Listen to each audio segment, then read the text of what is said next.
uh, the It site will, proposed?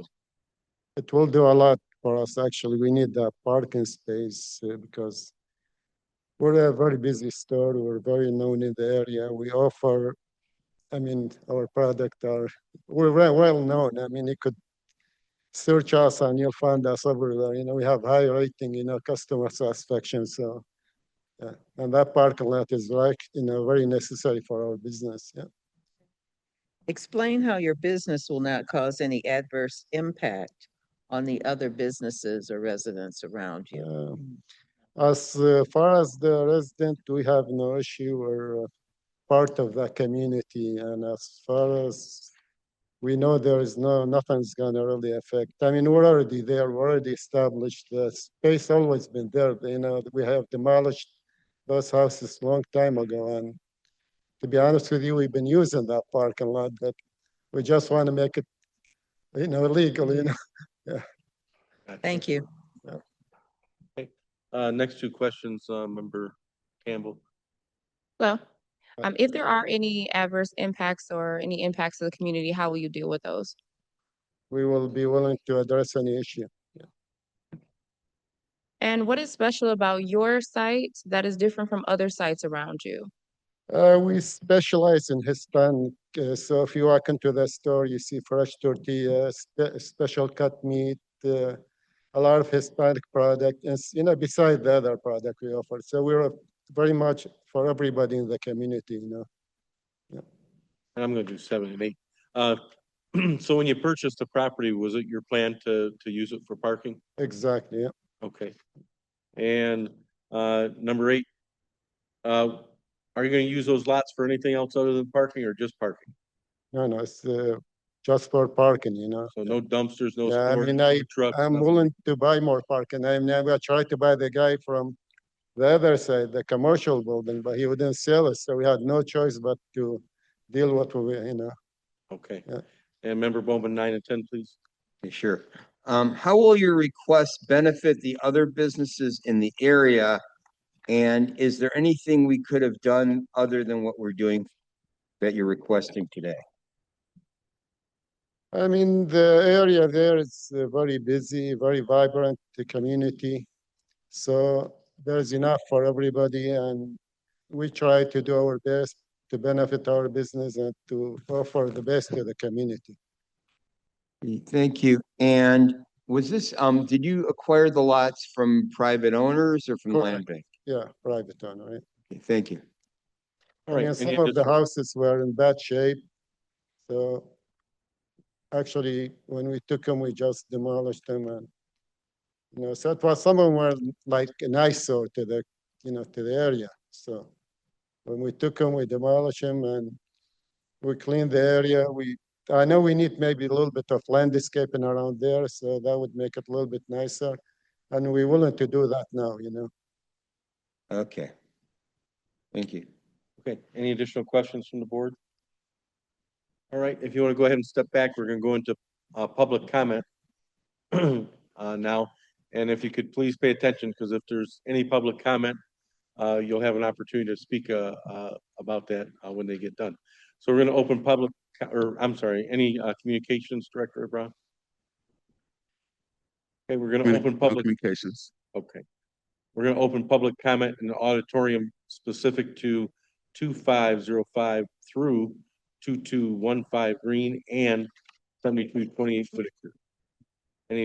Anybody in the auditorium not seeing anybody? We're going to go to our virtual participants. If there's anybody out there virtually that would like to make a public comment specific to 2205 through 2214 Green and 7228 Whitaker, please raise your hand. Public comment virtually, please raise your hand for 2205 through 2215 Green and 7228 Whitaker. Anybody, Director Brown? No hands. Okay, we'll close out public comment then and go into a board-only discussion, and a motion is in order. Member Carr. Member Carr, I would support this request.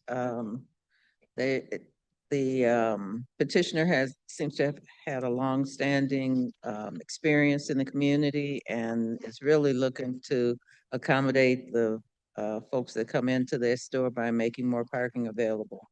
So it really seems to make sense to approve it. Well, if there is any other public comment? Yes, Member Johnson. I would support the expansion. I actually patroned that store over the weekend, didn't know. I just went in there because I was in Southwest Detroit and it was pretty busy. Okay. Any other comments, or can we get a motion? Member Bowman. Yeah, I can make a motion. Okay. Okay, I'm gonna move to approve the dimensional variance requested by petitioners Frank Salama and Anne Marialdo in BZA case number BZA 2026-00028 in Council District 6 at 2205 through 2215 Green and 7228 Whitaker. The dimensional variance to develop 2 accessory parking lots and vacant land shall be approved with conditions set in BC case number SLU 2025-0013113, decided on April 17th, effective May 1st, 2026. Specifically, the variance allows lots on vacant land to contain a total of 33 spaces to serve an existing grocery store. The petitioner meets sections 50-4-121 approval criteria. Specifically, the requested variance is consistent with the master plan and spirit and intent of this chapter. And that the petitioner has shown that there are practical difficulties that prevent them from carrying out the strict letter of the chapter.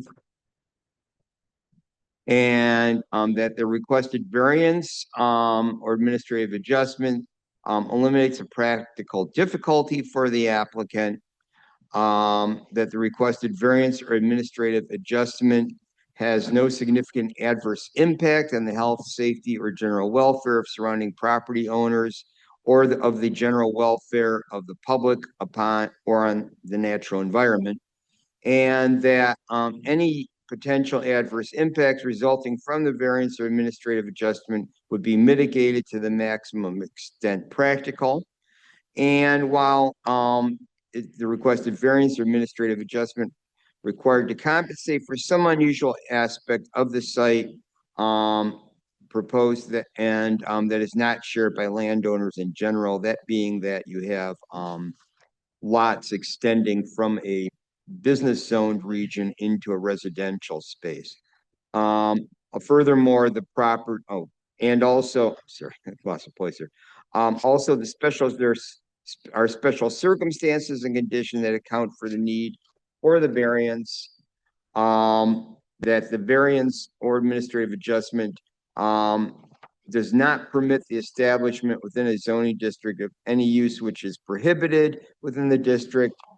That the variance or administrative adjustment will do substantial justice to the petitioner as well as to other property owners in the district, and that a lesser relaxation would not give substantial relief.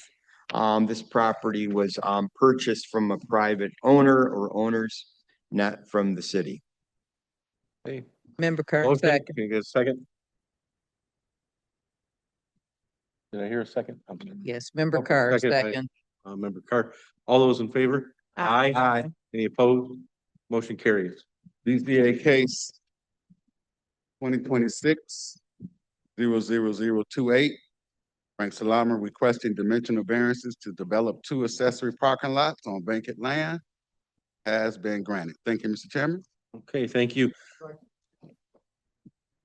Congratulations, guys. Have a good day. All right, we'll open up general public comment. General public comment, if you're in the auditorium and you want to make general public comment, please come up to the podium. Seeing nobody, we'll move to virtual public comment. If there's anybody out there on Zoom that would like to make a public comment, please raise your hand. General public comment virtually, please raise your hand. See anybody, Director Brown? No hands. Okay, we'll close out public comment. Any new business? No new business. Okay, our next hearing date is June 22nd, 2026. Any advisements? Yes.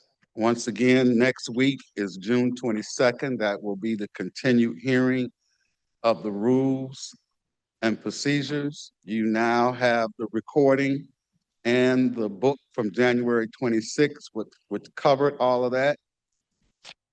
It is important and imperative that you review that information because that will be what will be discussed on next week. Attorney Savage, do you have anything for the board members relative to rules and procedures for next week? Okay, so if you do not have that recording, please let me know and do not wait until Friday because you should have had that recording a couple of weeks ago and I sent the book last week. Thank you, Mr. Chairman. Okay, any old business? No old business. Okay, can I get a motion to adjourn? Second, Second, moved and properly second. All those in favor? aye. Aye, and we stand adjourned. See you next week.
Okay, Mr. Chairman.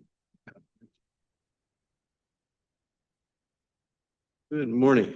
We will call to order the June 15th, 2026 Detroit Board of Zoning Appeals. Can we get a roll call, Director? Board Member Sherman. Board Member Watson. Here. Board Member Campbell. Here. Board Member Carr. Board Member Johnson. Board Member Bowman. Board Member Parker will not be here. Board Member Osborne. Chairperson Roberts. Here. Mr. Chairman, you do not have a quorum. Okay, we'll recess till we achieve quorum at the call of the chair.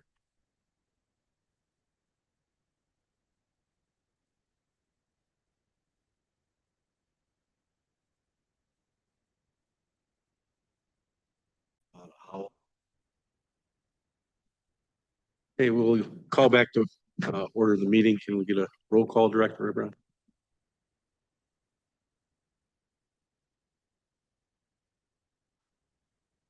Board Member Sherman. Board Member Watson. Here. Board Member Campbell. Here. Board Member Carr. Here, Board Member Johnson. Board Member Bowman. Board Member Parker will not be here. Board Member Osborne. Present. Chairperson Roberts. Here. Chairman, you have a quorum? All right. Any procedural matters, Director? Yes.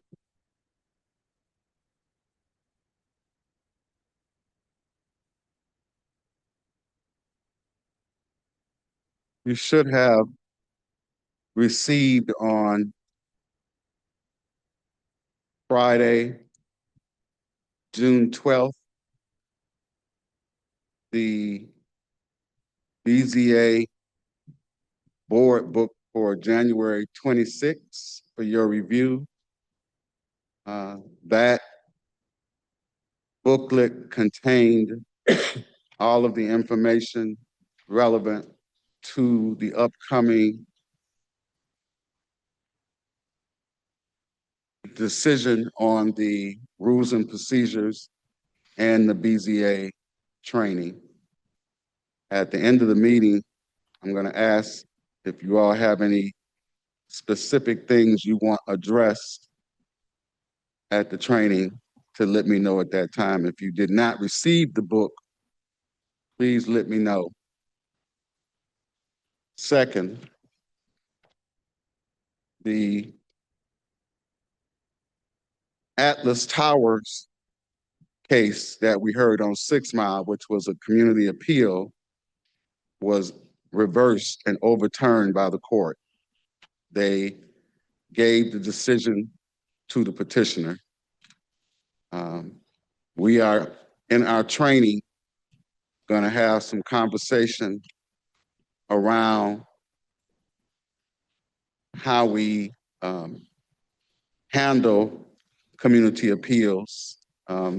We have, in my time, never had a case reversed by the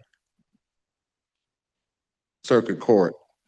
So my record is now not 100%. So we want to, and we also have several cases related to community appeals that are in court. So I think it's important that we have a discussion and an understanding of community appeals so that they are not going to court and being reversed. Thank you, Mr. Chairman. Thank you. Can I get a motion to approve the minutes dated June 8th, 2026? Second? Support. Support. Moved and properly seconded. All those in favor? Aye. Aye. Opposed? Motion carries. Any communications, Director? No communications, Any miscellaneous business? no miscellaneous business. Okay, Chair recognizes Member Bowman, and we will recess to the call of chair at 9:15 for our first case.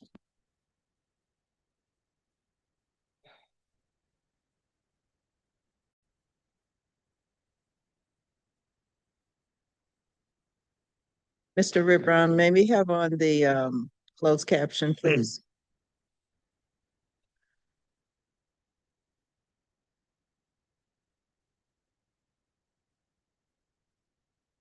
You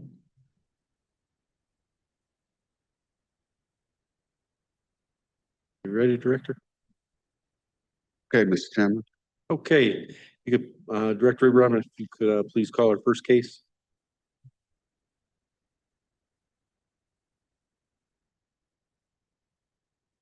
BZA case 2026-00027.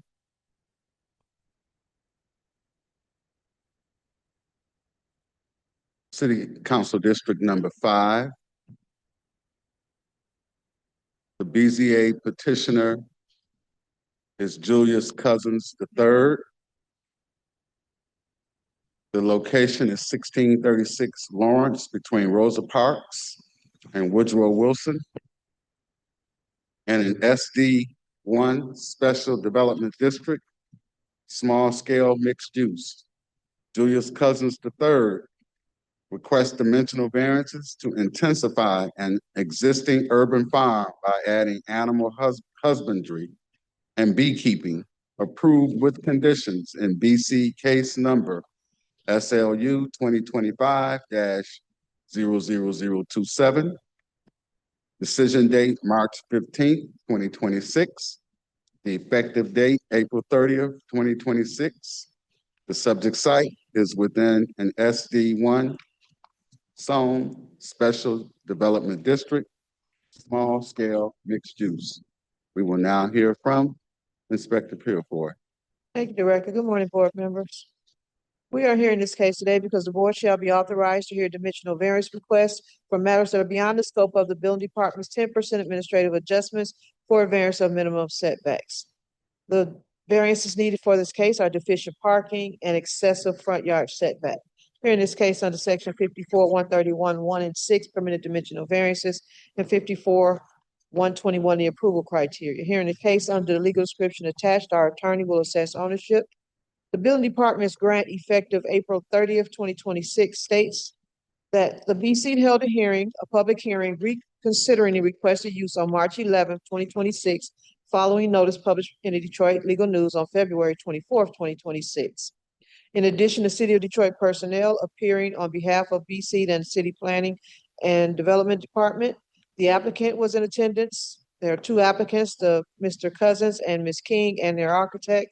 13 persons spoke in support, while one person was neutral but expressed a concern regarding the security and long-term maintenance of farm animals on site. In addition to the application for the SLU approval and the testimony provided at the hearing, BC was in receipt of preliminary site plans, which were approved. Correspondence from Planning and Development, which was a recommendation to approve. There was a recommendation of approval from the Detroit Animal Care and Control Division. There was a recommendation of approval from Detroit City Planning Commission. The variance for parking is under section 54.2.1 applicability, new development. All new buildings and new uses established shall be subject to off-street parking requirements under section 50.14.34. 32 off-street parking spaces are required for the 16 single-family dwellings, minimum 2 spaces per unit. In addition, 6 off-street parking spaces shall be required for the proposed use as retail, which is 1,280 square feet, or 1 space per 200 square feet. An accessory parking lot is proposed on the same lot at the east portion of the property, provided with 16 off-street parking spaces. Thus, there are 22 spaces deficient. At the time of permit, the applicant shall provide the required 22 off-street parking spaces. Actually, it's 32, it should be 32, but they provide 16. Otherwise, shall require a parking variance from the Board of Zoning Appeals. However, under section 50.14.153C, the Planning and Development Department may review the site in consideration of the waiver for pedestrian off-street retail service or commercial uses in an SD1 district. But again, they're before the board because they provide 16 parking spaces and are deficient 22.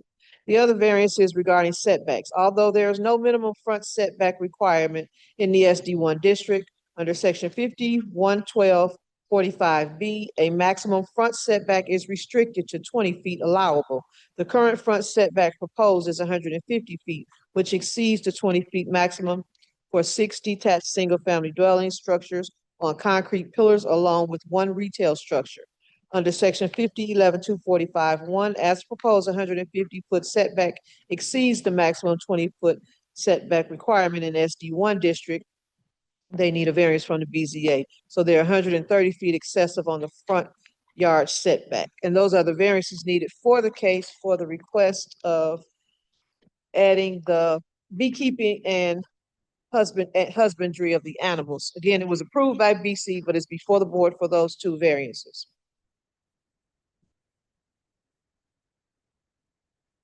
Subject site is again located on Lawrence Street between Rosa Parks and Woodrow Wilson. It's a large site, but I focused on the sites that bring the case before the board. You'll see the parking area that they propose. You'll see the area where they have the beekeeping and the animals that are on site today. So this is a view when you first come into the site. Well, the last one was when you first come in. This is the area where they have some animals. They have goats, chickens, and geese. This is that area, and it's to the left of the entrance when you first come in off of Lawrence.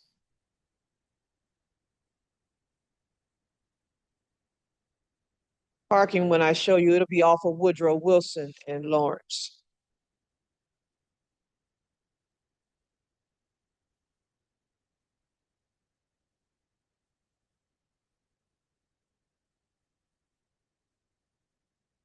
You'll see a lot of small structures. The site is not open for operation yet. They were doing a lot of construction when I was there. This is interior views of the site. Again, there's a lot of workers there working.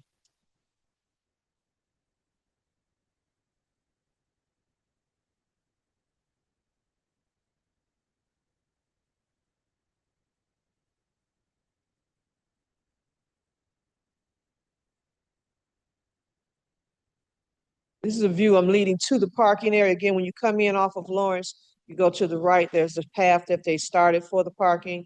And it's gonna go towards the parking, which is again off of Woodrow Wilson, where they provide 16 parking spaces.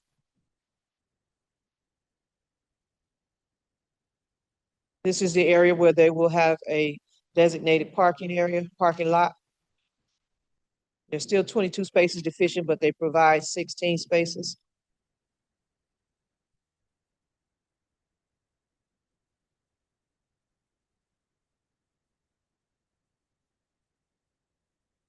This is on Lawrence Street, the frontage of the subject property, and I'm looking towards Woodrow Wilson.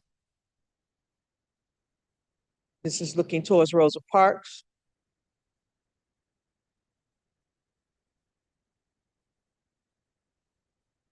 Subject property to the left on the screen. This is going towards Rosa Parks, just a view inside the site closer to Rosa Parks. And a view towards the corner of Rosa Parks and Lawrence. And that completes the visuals. Again, the parking variance is needed, and the fact that they are excessive in the front yard setback is the variance is needed for this case. And that concludes the visuals, Mr. Chairman. Thank you, Inspector Fairforth. Is petitioner in? On the call.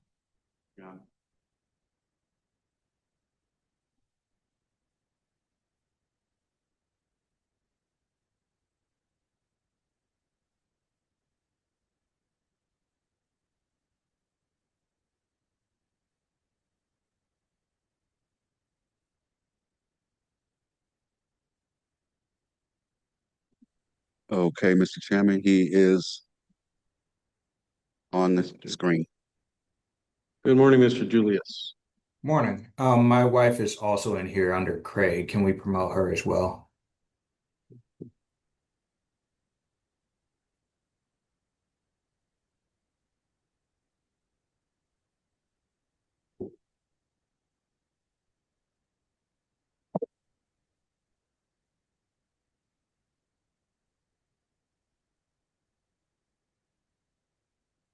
Craig? Or is your name really Craig? No, it's my father's name. I inherited his computer. Okay. What's your name, please? Leandra King. I'm one of the owners. King. All right, Ms. King, thank you. Mr. Julius, will anybody else be speaking other than you and your wife? No, it's just us. Okay. Inspector Purefort is going to swear you in. Would you both state your name and address for the record?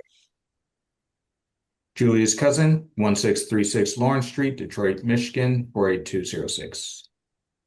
Leandra King, 1636 Lawrence Street, Detroit, Michigan, 48206. Would you both raise your right hands?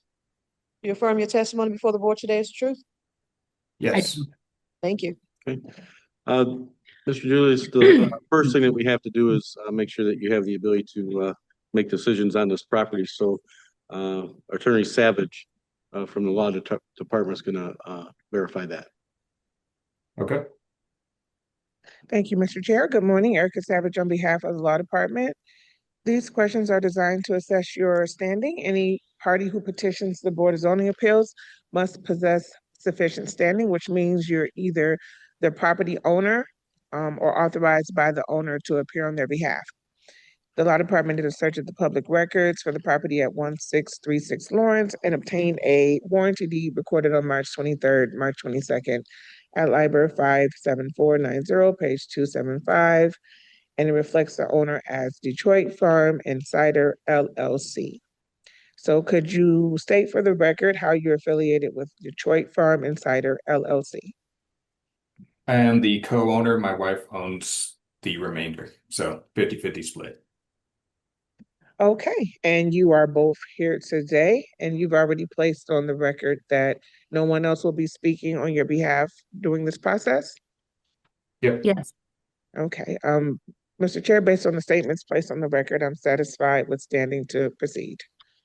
Okay. Thank you, Attorney Savage. Okay, Mr. Julius, what brings you in today before the board? We're here to try to get we're appealing the number of parking spaces required per the special land use that we acquired. So I think it's that we are required to have 30 spaces for what we're planning to do, and we can accommodate 16. We're willing to cut back on the number of residences if that's what's pushing, or number of buildings that we're placing, if that's what's pushing the number of parking spaces to be increased. We're just trying to get into compliance and get the parking spaces and the setback requirements waived. I think it was like 120-foot setback required, and we're going to have trouble meeting that. I had something to add if you don't mind. Sure. Since this requirement, we have created another opening allowing for um, traffic to come in and also to come out. Whereas previously, when this requirement was established, we only had one inlet and one outlet where um, people parking and the space that we'll be using for the parking lot would have to go in and out of that same gate. So I don't know if that changes things.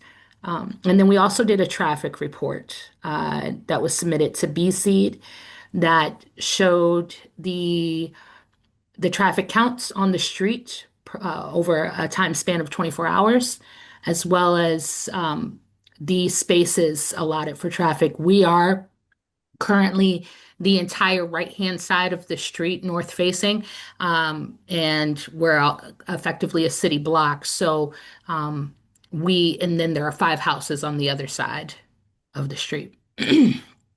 That's all. Okay. Or 5 houses. Okay, gotcha. Okay. I appreciate that information for, the reports that you have all are good intended, it's not gonna, help us out, today with what we need to, take care of. Um, I want to, talk a little bit about the site and about, your business plan and your sustainability. Because it looks like you're going to be doing a number of different things on there. So if we could, kind of, you could explain to the board, what your business plan briefly is and how you are going to sustain the business, how you're going to make money. Yeah, of course. So we are an agritourism, or we will be an agritourism destination. Um, and that is the soul, for lack of better words, of how we plan to create sustainability financially. Um, get a day pass guests will be able to come to our site. They'll be able to attend our wellness center where we have included amenities such as a steam sauna, a dry sauna with a Himalayan salt rock wall, both commercial, restaurant where food is included with your day pass.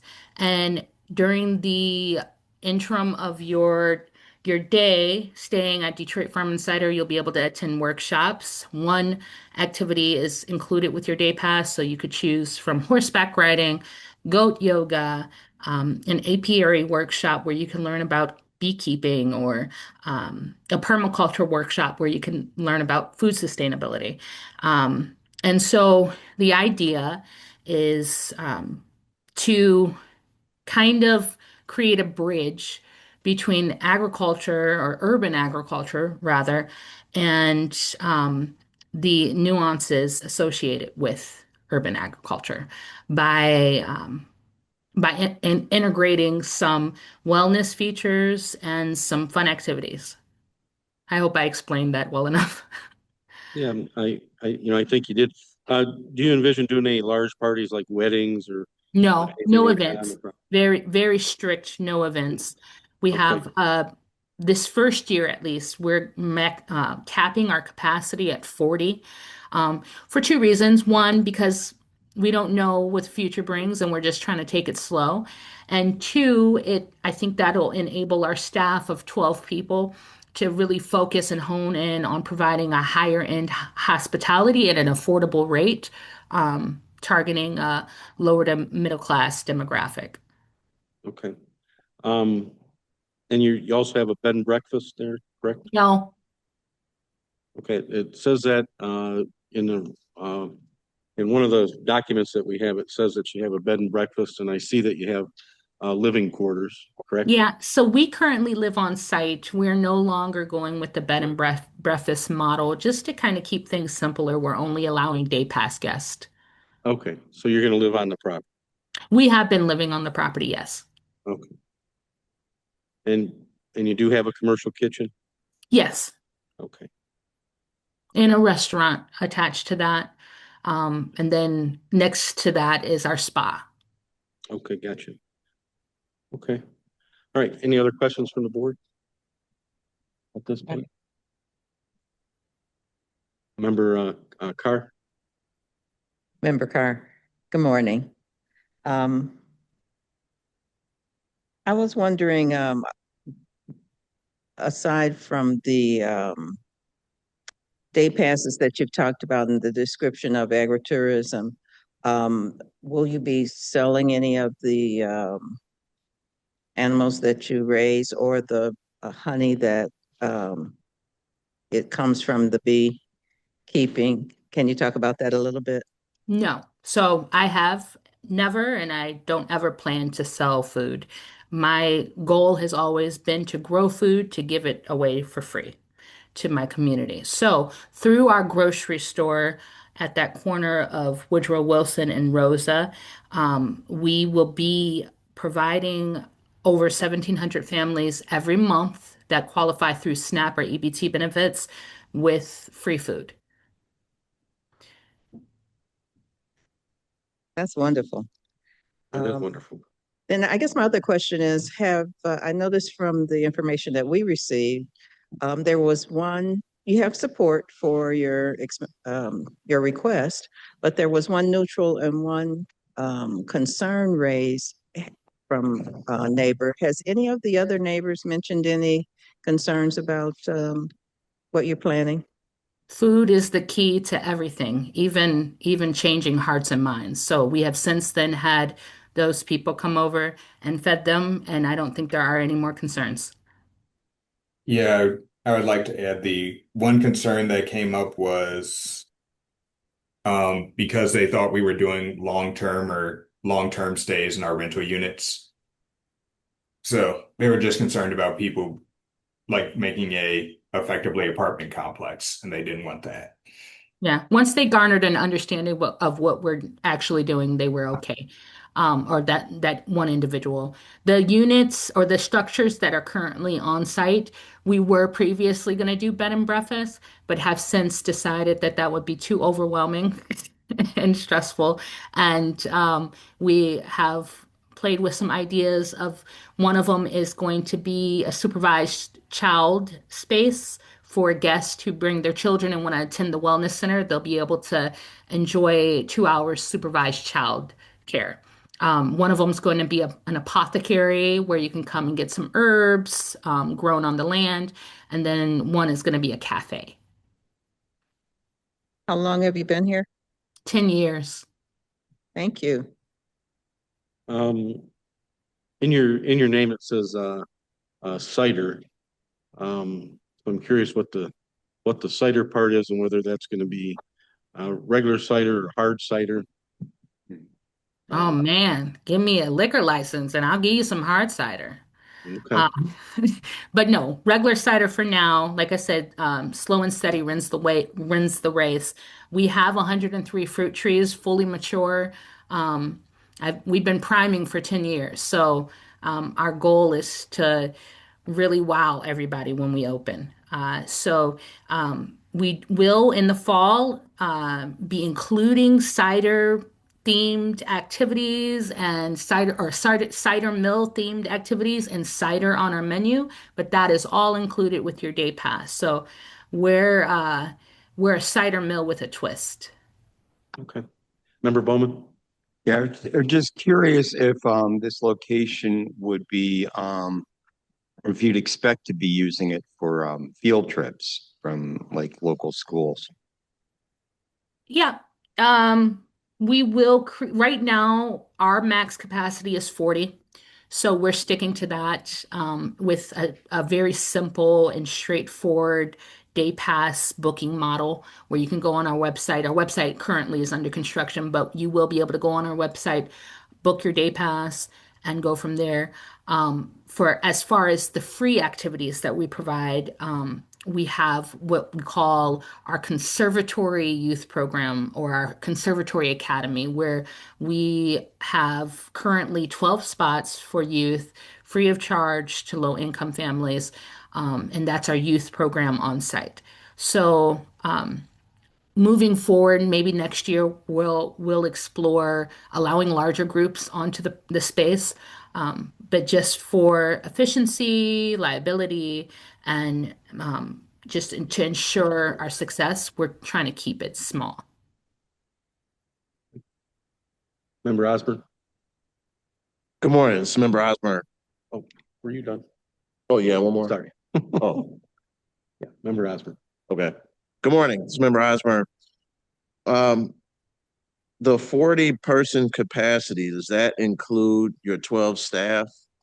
No, Okay, so that's 40 guests. yes, 40 guests, not, and that doesn't even include our youth program. Okay. And I live probably 10 to 12 blocks south of your location. Was wondering, some heavy rains, we do get street flooding. And I noticed that in the report, it says that you have sufficient stormwater draining. Can you speak to that? Yeah, so I'm actually really proud to talk about our what, for lack of better words, is effectively a rainwater retention pond. So we have French drains dug all throughout our fields. We're approximately 3.9 acres, and those French drains all lead into a rainwater retention pond that is approximately 96 by 44 feet.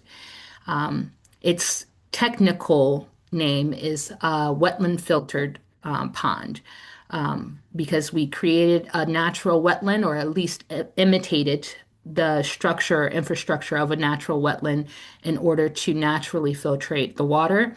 And then we use that same water in our crop beds. Is that, I was looking at the plan, is that the koi pond or is that pond something Yeah, that's what they said we had to call it. different? Okay. And um no, okay, thank you. That's all I had. Any other questions? Yeah, Member Carr. Thank you, Member Carr. One last question. You mentioned the maximum number of people that you'll have in an event is 40. With 16 parking spots, will you adjust that number based on the number of cars you're expecting, or how are you going to accommodate the Well, needs? I had a question that I've asked previously, a few weeks ago to the BC, and they weren't quite able to answer, and they kind of deferred to you all. Like I said, we had created an additional opening, whereas with only one opening previously, we can our parking space could only accommodate 16 spaces. And Julius, you could probably help me out with this too. Now that we have that additional opening, I vaguely recall that parking space now being able to accommodate more. I Well, think double the amount, because now people can come in one way and go out the other, versus before it was going in and out only one location. Okay, thank you. I'll just comment. Your French pond description is really interesting and exciting. Be sure to include the information about that on when people come through for a tour, because many urban gardeners and farmers are always looking for ways to accommodate the water, to address the water issue. Can I say one more thing about it? I geek out on this a little bit. So not only does it mitigate flooding, but in a situation where hypothetically, if you didn't have access to manure fertilizer, there's good bacteria in the water that can effectively fertilize your plants, the same way an aquaponics system works. So that's one of the coolest things I think about the pond. Thank you. Any other questions from the board? Yes. Excuse me, Member Campbell. Good morning, Board Member Campbell. I just wanted to say I greatly appreciate the program, especially the wellness portion of the program. Being a yoga instructor, I do understand how important that is to our community. So I do thank you for that. I did want to ask, either of you partnered with any organizations that would provide those services? Well, it's really interesting to hear that you're a yoga instructor, because we're looking for one, and two, we are currently not. So if anybody has any resources that they could forward our way, we would be humbly grateful. Okay, thank you. I know we're going to get into it eventually with our approval criteria, but what, I guess I'll wait for our approval criteria instead. So disregard. Also, the board recognizes the presence of Member Johnson. Any other questions from the board? Seeing none, we'll move. So thank you very much. We're going to hear from our departments, city departments now, and we'll have you back up in a little bit. So we're going to move to our departments. I don't see anybody. Mr. Ramos. Oh, Mr. Lowe. Looks like we have Mr. Lowe today. So Mr. Lowe, if you could unmute yourself.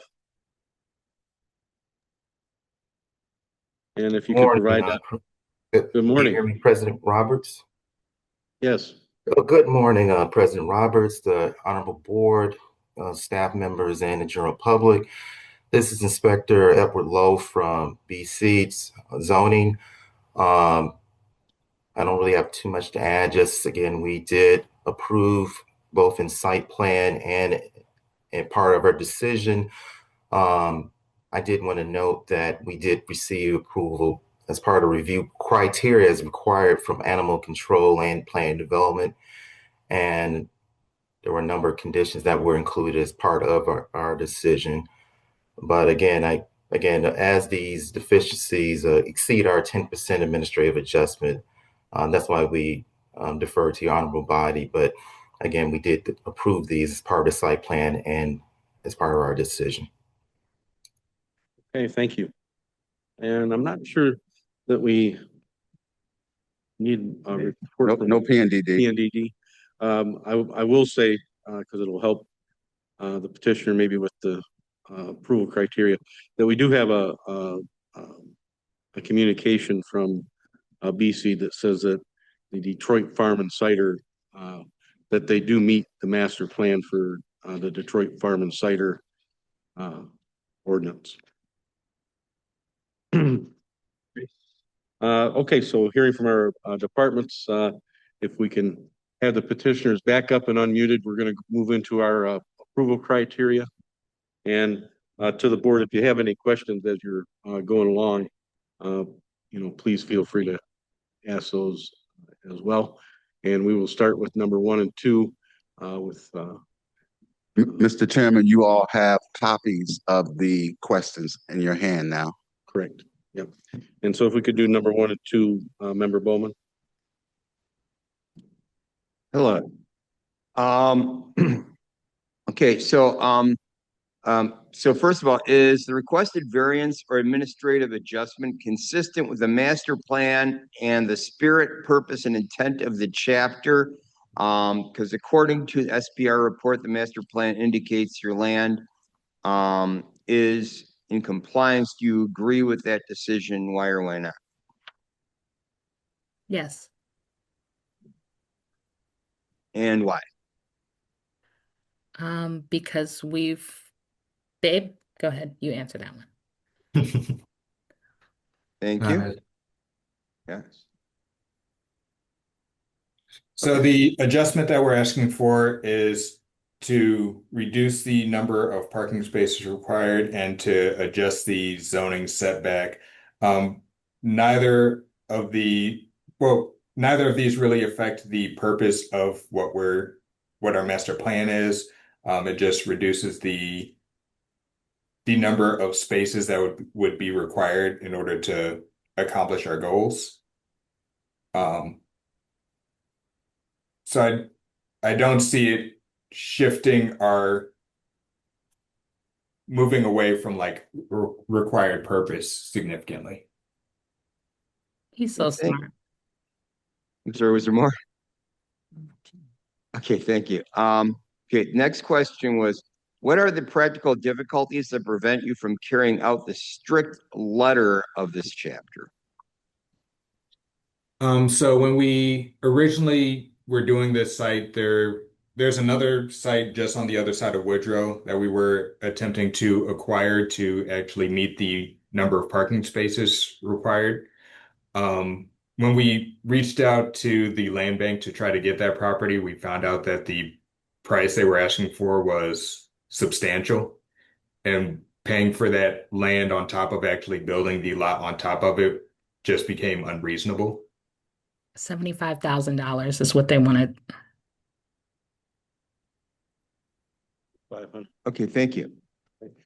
Member Watson, 3 and 4, please. Question number 3, how does the requested variance or administrative adjustment eliminate a practical difficulty to you, the applicant? And if we grant the variance, what will it do for your business and the site where it is being built? This variance would allow us to meet the requirements of our zoning, because it would reduce the number of spaces required. And as you've seen from our site plan, we don't really have another space we could practically put more parking. And then it also allows us to alleviate that setback requirement of 120 feet, which we can't meet in any practical way and still meet the goal of what we're trying to build.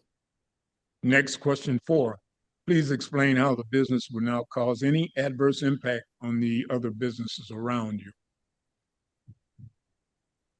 So around us is currently Cass Community in a residential neighborhood. We have considered the residences and actually have approval from all of our neighbors to continue with what we are doing.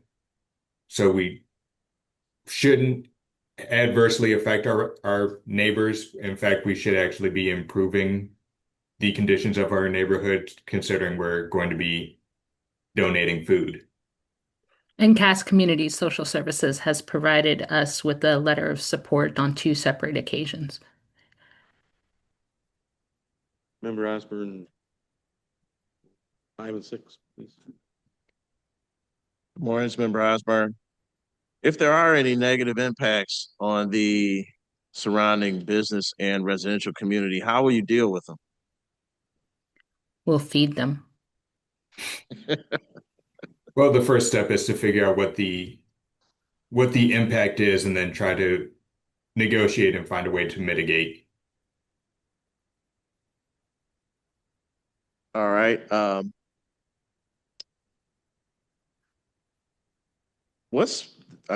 guess you've been talking about this the entire meeting. What's special about your site that's different from others around you? And Jeez. don't tell me you feed people. I don't think I'm usually a really humble person, and I try to be at least a little bit modest. I don't think there's anything else like us in Detroit. Um, we're a holistic Disney World. That's what I like to jokingly call us. Um, we're we're creating a bridge that I think is so needed within the agricultural community because people honestly don't understand how important food is, especially, whole food that's grown organically and healthily, in a healthy way. And so, but people love to go and splurge, and people love to have a nice day out with their family. There's a big wellness, you know, everybody's into wellness now, the infrared and the steam rooms and the sauna. And I think those things go hand in hand. And if you can bridge and create a connection between those things, then you're doing something unique and long overdue, if that makes any sense. And so, I feel like that's what we're doing. We're we have this apple on a stick. I'm using a equine reference. We have this apple on a stick leading people to this thing that's beautiful, good, and healthy. And you can't go wrong there. So Well said. Thank you. Okay. thanks. Member Campbell, 7 and 8, please. When you initially purchased the property, what were the plans for this property? Oh man. Do something useful in this world so when I die, I can't feel like I wasted time.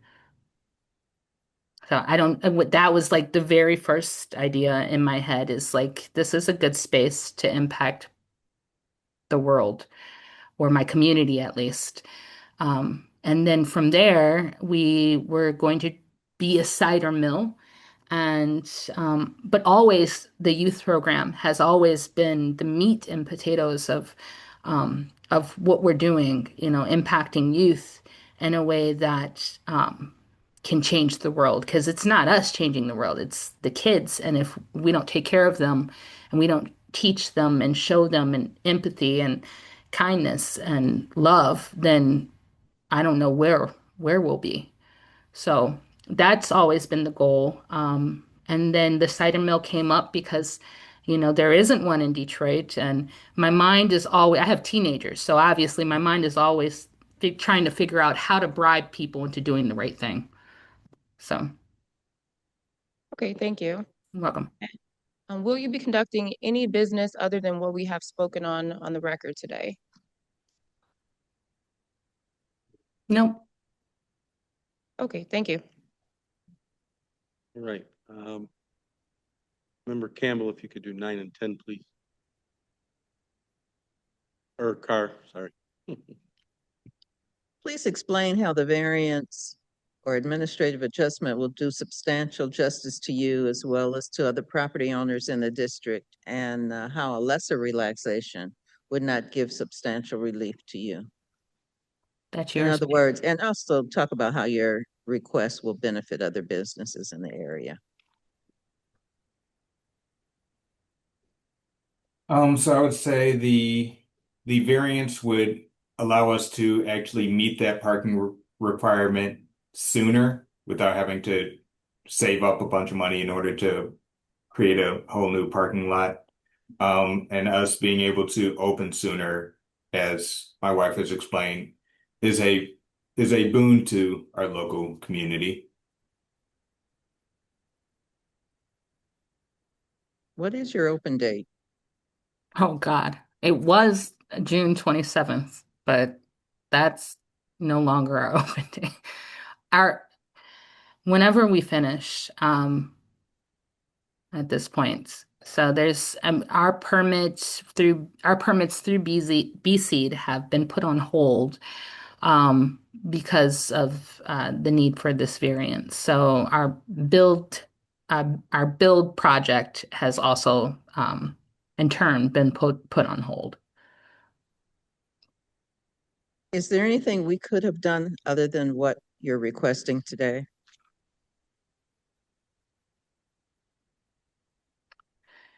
Julius?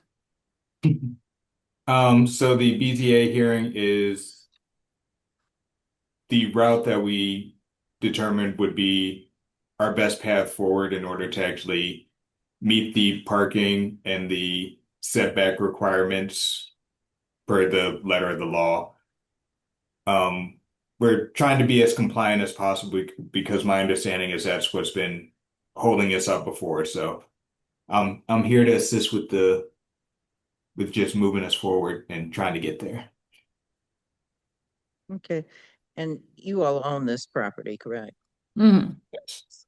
Okay, thank you very much. Member Johnson, do you have any specific questions? No, I don't. They were just answered about the opening date. I would like to drill down for just a second, because when I'm reading the documentation, what's being talked about by the applicant in terms of the setback, it almost seems opposite. So, according to the documentation I have, there's a maximum 20-foot setback that's required. And I heard the applicant say more than one time that he thinks that it's 120 feet. Are you under the impression that your setback, Mr. Julius, needs to be at least 120 feet? There was a building on the property that was 120 foot, like that was the setback of where it currently is, and we had to meet the 20-foot setback requirement. Ed might be able to help me with this one. Mr. Lowe? Mr. Lowe, can you provide some clarity on the setback? Because I'm reading that there's a maximum setback of 20 feet. But for some reason, the applicant seems to think that that maximum is 120. So I'm not, I'm not sure that they're necessarily in need of this variance. I'm confused. Yes, again, this is Inspector Edward Lowe from zoning, again, through the chair.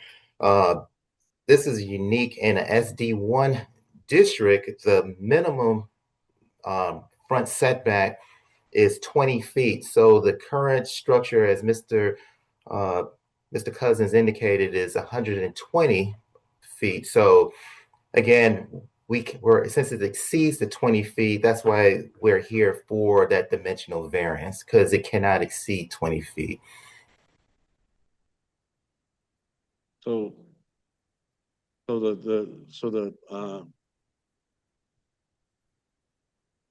I may, Mr. so can that property be used, or that portion of the site be used for something else?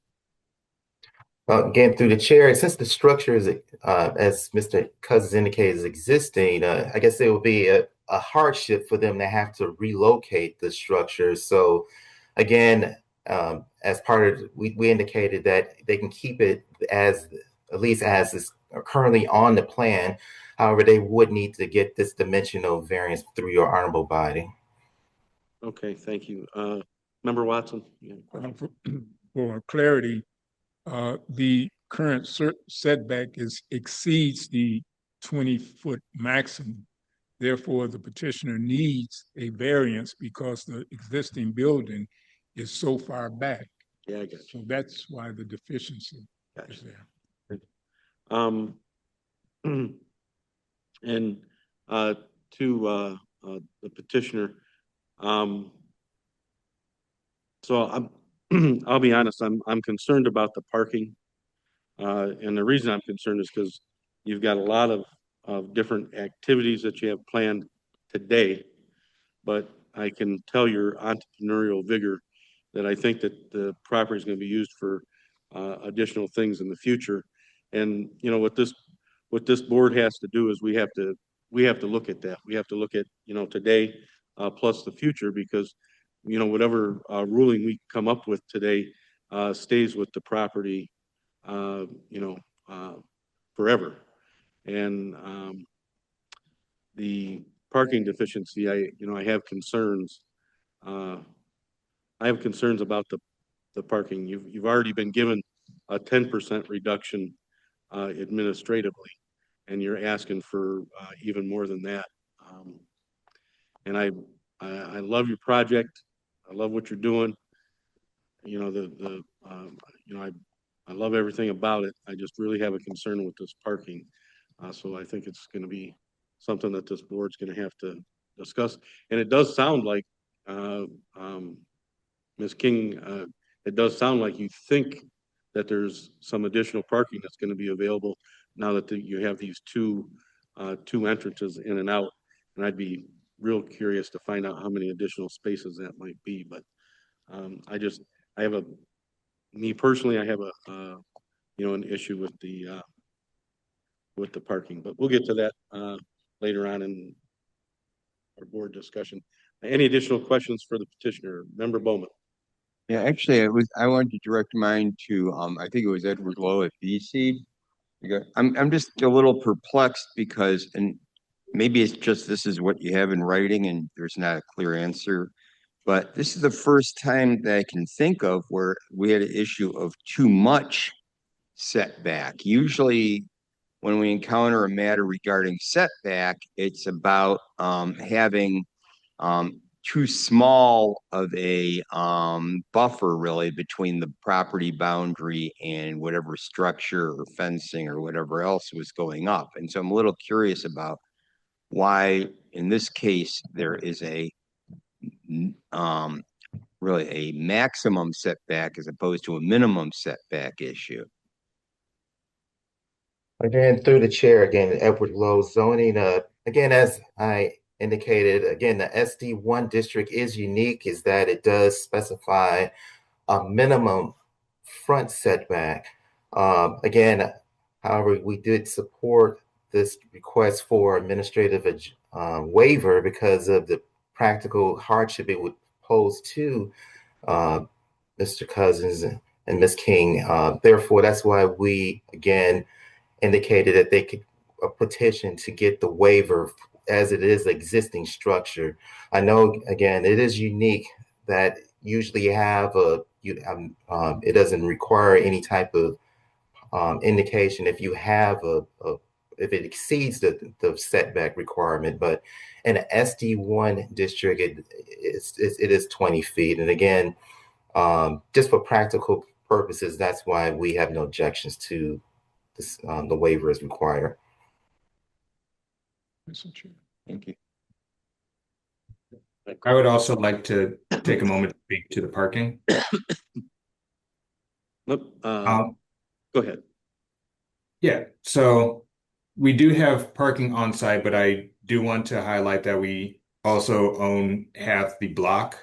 And there aren't that many people that park on our current street. So there's also a lot of parking available along there's a lot of off-street parking available. Okay, I appreciate that. Thank you. Member Watson.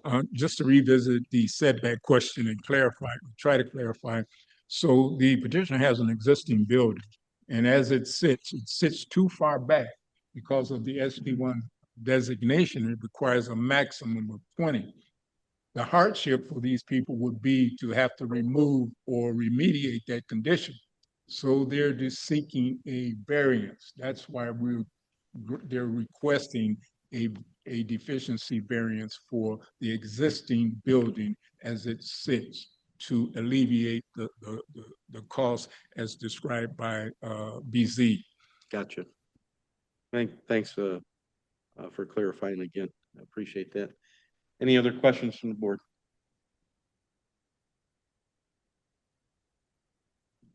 Okay, see. Go ahead.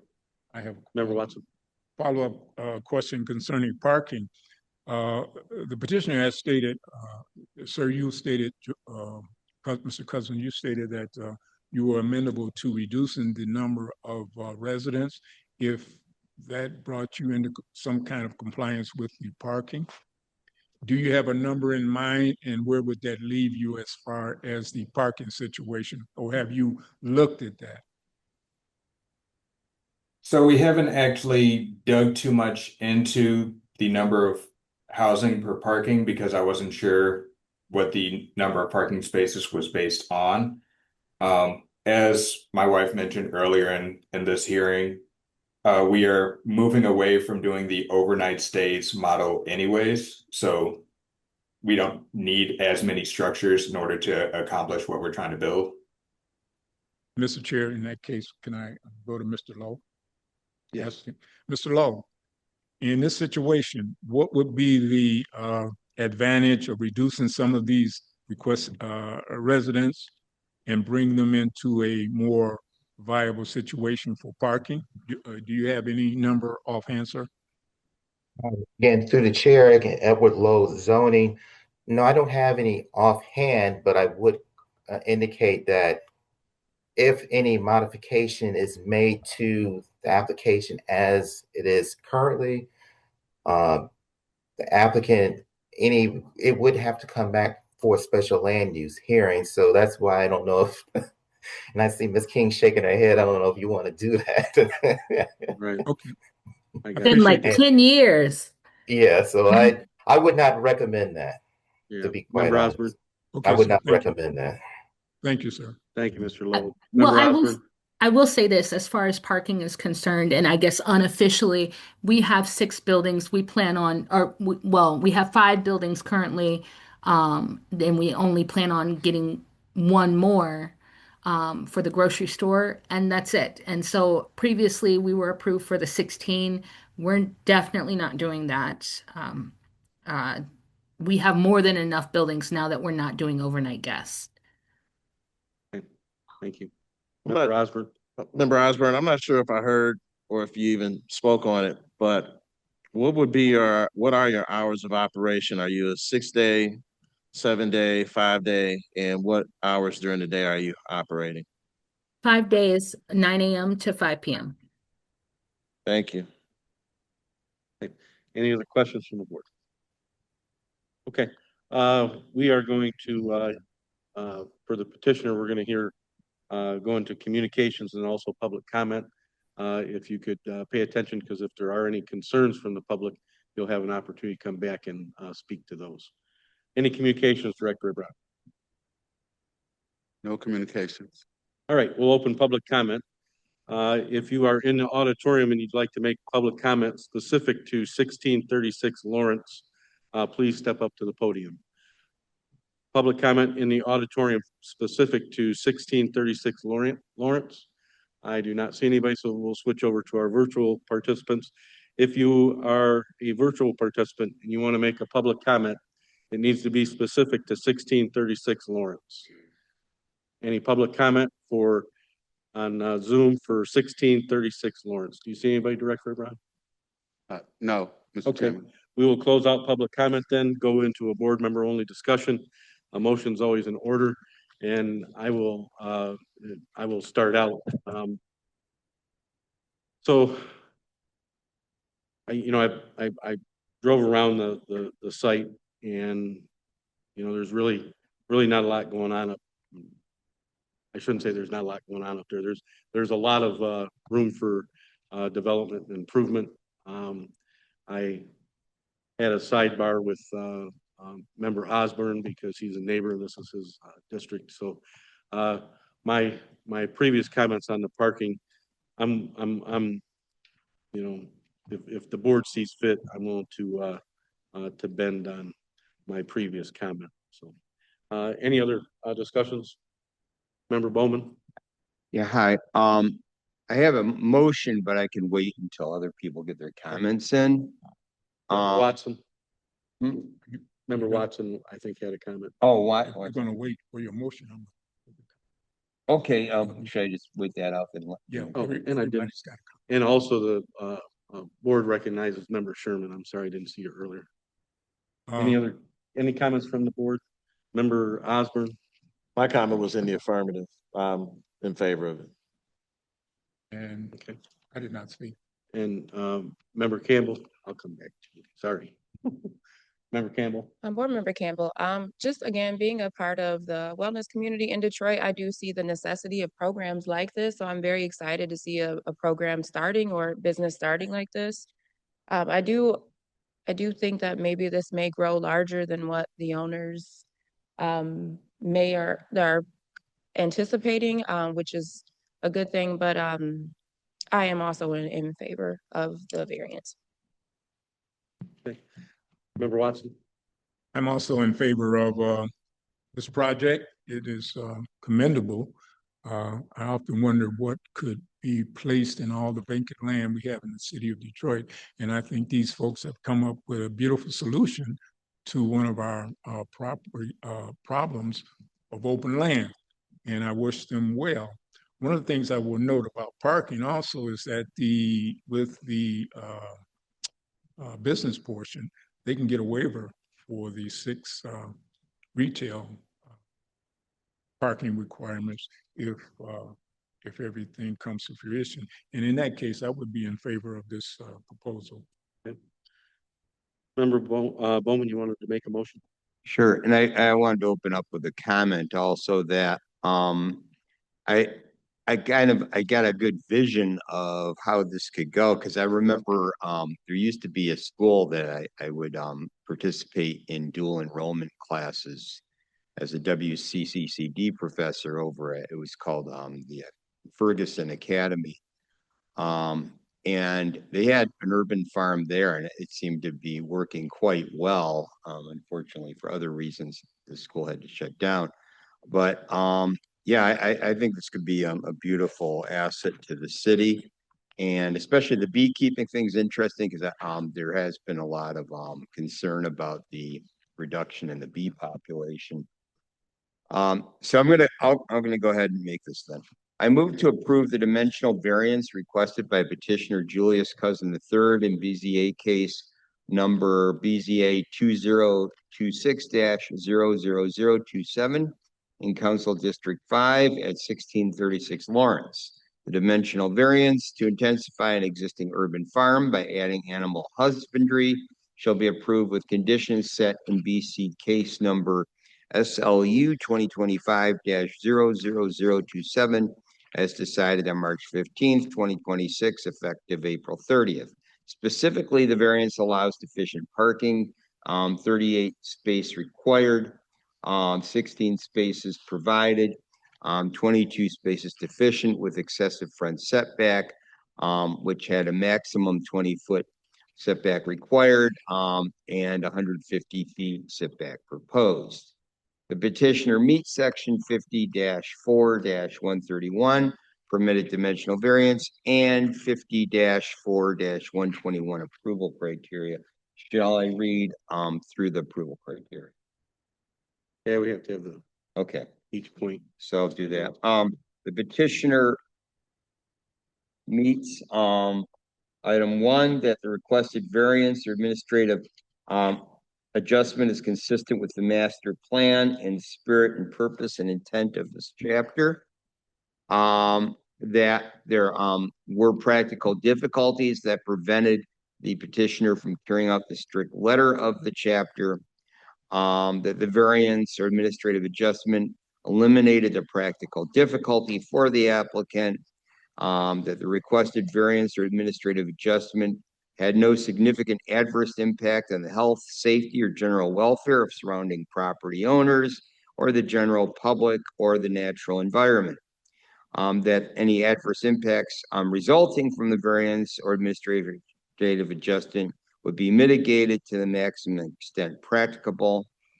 That the requested variance or administrative adjustment required to compensate for some required to compensate for some unusual aspect of the site proposed development not shared by landowners in general.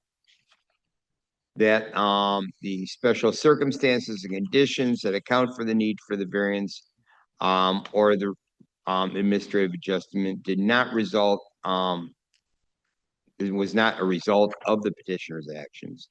That the variance or administrative adjustment did not permit the establishment within a zoning of any use that's prohibited in the district, and that the variance or administrative adjustment will do substantial justice to the petitioner as well as other property owners in the district, and that a lesser relaxation would not give substantial relief, and that this is privately owned land.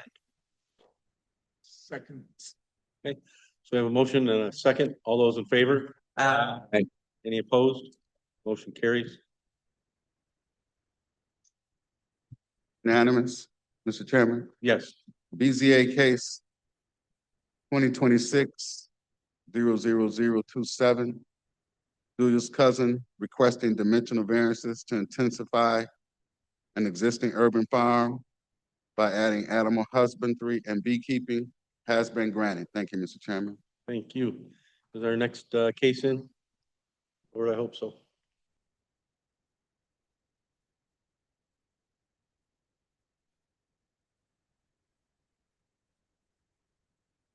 We'll call you down.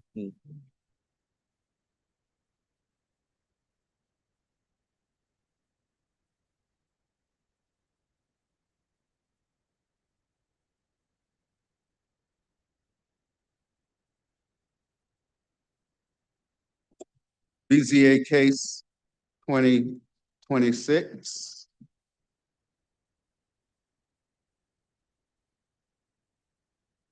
00026. Have a seat. The BZA petitioner is Yazid. Yeah, we'll call you up. Yazid Alafay. The location is 17130 Ryan, between East McNichols and Ryan in a B4 General Business District. Yazid Alafay requests dimensional variances to expand an existing single-family dwelling by 2,640 square feet to enlarge the second floor, add a kitchen and ingress and egress on the ground, and add unenclosed patios at the frontage approved with conditions in BC case SLU 2025-00159, decision date April 7th, 2026, the effective date April 22nd, 2026. The subject site is within a B4 zone, general business district. We will now hear from Inspector Peerforth. Thank you, Director. We're here in this case today because the board shall be authorized to hear dimensional variance requests for matters that are beyond the scope of the building department's 10% administrative adjustments for a variance of minimum setbacks. The variances needed are deficient lot area, deficient lot width, and deficient side yard setback. Here in this case under section 54-131-6, permitted dimensional variances, and 54-121, the approval criteria. Here in this case under the legal description attached, our attorney will assess ownership. BC's approval letter effective April 22nd, 2026 states the current legal use of the subject property is a single-family dwelling under building permit 33178 issued in August of 1927. The owner is proposing to expand an existing single-family dwelling which had a conditional land use hearing at the Building Safety Department. The expanded single-family dwelling shall contain the following: enlarge the second floor, add a kitchen, add ingress and egress on the ground floor, add an enclosed patios at the frontage. Preliminary site plans were approved on February 12th, 2026. There was a letter from Planning and Development recommending approval. Based on the site plans and other information presented to BC, compliance with the following aspects of the requested use were addressed. The proposed development shall require a maximum height of 35 feet. The applicant proposes a height of 30 feet, thus is sufficient to meet that requirement. Furthermore, a front setback of 20 feet and a rear setback of 30 feet shall be required, including a combined side setback of 14 feet with a minimum of 4 feet provided to one side. The applicant provides a front setback of 22 feet and a rear setback of 22.5 feet. Under section 5013-225, half of the alley width may be considered as part of the zoning lot for residential land use, provided that at least 20 feet of the rear setback is part of the zoning lot. Thus, the proposed rear setback is sufficient to meet the requirement. In addition, the applicant proposes a combined side yard setback of 7 feet. The proposed development shall require an additional variance grant by the Board of Zoning Appeals for a deficient side yard setback. Upon careful consideration of the application and all materials, letters, public comments, and other information presented, BC made all of the findings under section 53-281. Therefore, the establishment of the requested use is approved, contingent on, again, the variances for lot area. 5,000 square feet are required, 3,006 square feet are proposed, deficient 1,994 square feet. Minimum lot width is 50 feet. They are proposing 30. They are deficient 20 feet. The side yard setback, 14 feet required, 7 feet proposed, 7 feet are deficient.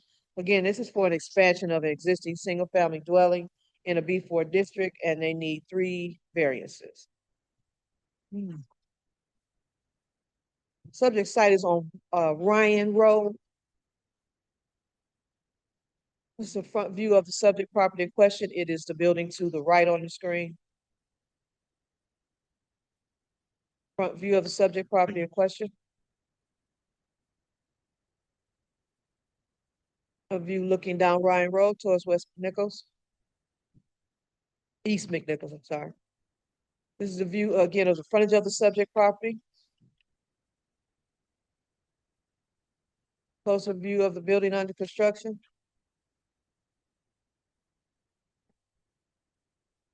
View down the alley immediately to the south of the subject property. View looking down the frontage of the property on Ryan, looking to the north. Again, a front view, front and the south side of the property. A view looking down block opposite on Ryan Road. Closer view of the frontage of the subject property. There's another residential property immediately adjacent to the north.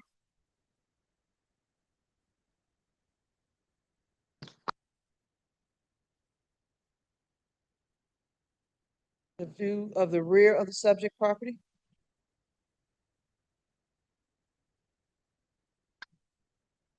Again, this is the south side of the property and the alley that's immediately adjacent. A view looking down the alley to the east.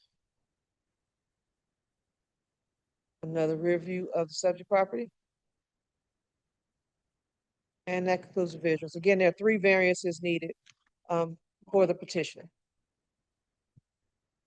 Thank you, Inspector Pierpont. Bill, if you want to step up and, are you the only 2 that'll be speaking today? In this case. Oh, push the button at the bottom, right here. Push the button right here in the front. Okay. Yeah. Good morning. How are you guys? Good morning. Honorable board members. With Yazid Aliafi. First, you and need to, maybe you raise can your pull the mic down just a little bit. We need to speak into the microphone a little louder. Sure. Number one, and are you the only 2 that are going to be speaking today? Is it fine if Whoever's going to be speaking needs to come down to the podium, please. And what we're going to need is your name and address, and the inspector, Purifer, will swear all 3 of you in. Okay. My name's Bilal Rajah. Address is 3005 Lehman Street, Hamtramck, Michigan. My name is Mohammed Al-Gahim, address 12249 Cheris, Detroit Street. My name is Yazid Aliafi, address 3340 Garvin Street. Would you all raise your right hands, please? Do you affirm your testimony before the board today is true? Thank you. Okay, the next thing we need to do is make sure that you have the ability to speak and represent this property. So our Attorney Savage is going to establish that with you.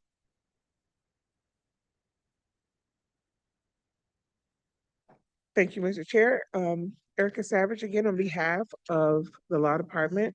These questions are designed to assess your standing pursuant to Section 50-3-3 of the City of Detroit zoning ordinance. Any party that petitions the Board of Zoning Appeals must possess sufficient standing, which means you're either have a legal interest in the property or you're authorized by the property owner to appear on their behalf. The Law Department did a search of the public records for the property at 17130 Ryan, and we obtained a quitclaim deed recorded on October 30th, 2025 at Liber 59907, page 402. And that deed reflects the owner of the property as Al Yafe Yazi. Did I do good? Okay. So is that one of you 3 gentlemen? That's you? Okay, and all right, come to the mic. Could you state your name for me? My name, Your name. Yazid Okay. Aliafi. And are you the sole owner of the property? Yeah. Okay, and other than the 2 gentlemen who are here today, have you authorized anyone else to speak on your behalf or represent you for this property? No. No. No? Okay. All right, well, Mr. Chair, based on the statements placed on the board, the record, I'm satisfied with standing to proceed. Thank you, Attorney Savage. All right, who's going to speak first? Okay, if you could step up to the microphone, and we're having, you guys are all 3 very soft spoken. We're having trouble hearing you up here a little bit. So if I got you. speak directly into the microphone and as loud as possible, please. Okay. So can you explain to us why you're here today? So he bought a house, and the house needed fixing. It already had like an additional property in the back, and he has a big family, so he wanted to raise the second floor roof in order to accommodate more rooms for his bigger family, basically, where this space wasn't able to, and it was kind of badly damaged, so he wanted to renovate and fix the house. I have the before pictures of how the house was with the additional property in the back. And when he went to go and do a plan, they registered that as an addition when it was already part of the house. He ended up getting that fixed through another floor plan or another, like, where that fixes the mistake, and it registers it as like a space that was already part of the property before. So he's just increasing the height of the second floor in order to make more rooms to accommodate his kids. And he's also going to bring his mother, who's elderly, to also live with him. And that's pretty much it. So the house that's there or was there, uh, did he actually live in that house at one point or no? هل second? Not at the moment. No? He's Okay. yeah, the house is badly damaged and he was trying to renovate it before he kind of starts living there, but that would be his primary house when once So- it is done. So if I'm hearing everything correctly, and if I'm wrong, let me know. So you originally did a plan with the city for, to repair and get that house that you bought up to speed. And at some point you decided to add a second level, but maybe didn't ask the city.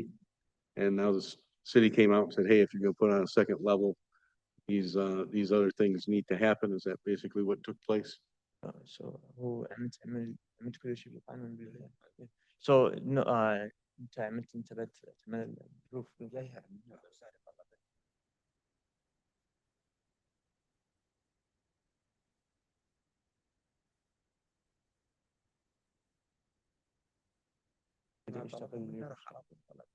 Oh, okay. So he was saying once he bought the property and seeing how it was, he didn't know. He started working and until they told him, hey, you need specific things like permits and whatnot. He ended up going that second and pulled the necessary permits. But he ended up writing the back or whoever did the floor plan wrote the back as an addition and didn't really accommodate it. That's why the increase of the square feet when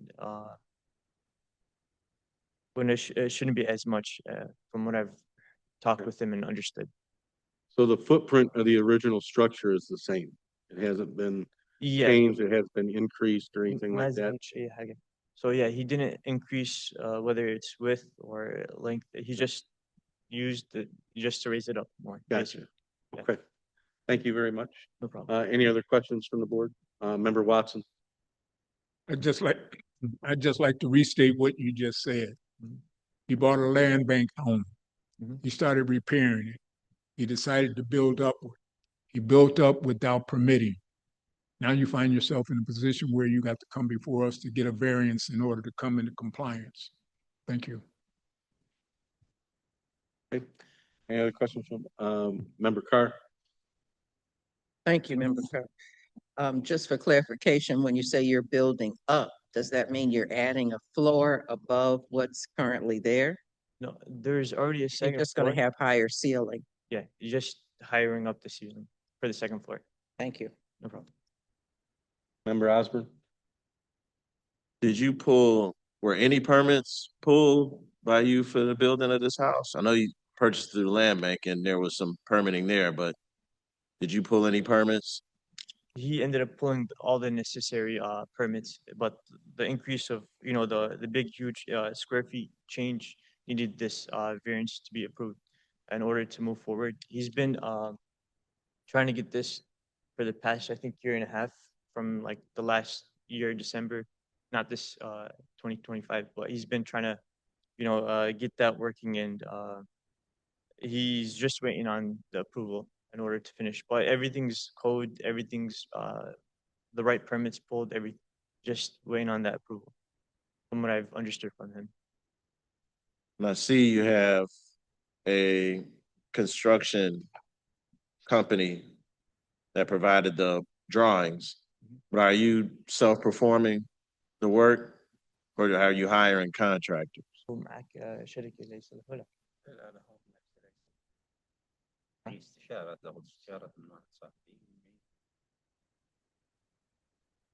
Well, he said he has friends and he's also working on it himself, but friends with experience and that does contractor work. But everything is going to be inspected and it's going to be like code. Thank you. Member Bowman? Yeah, hi. Before I ask a question,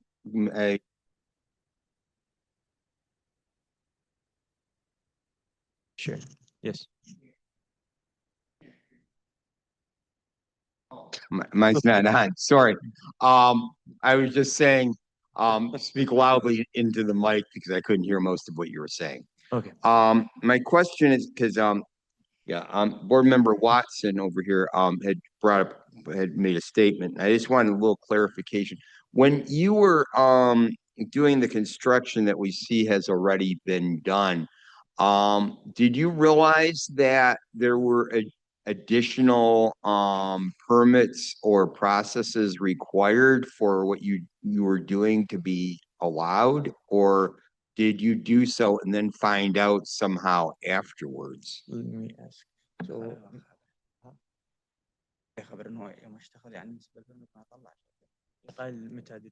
Okay.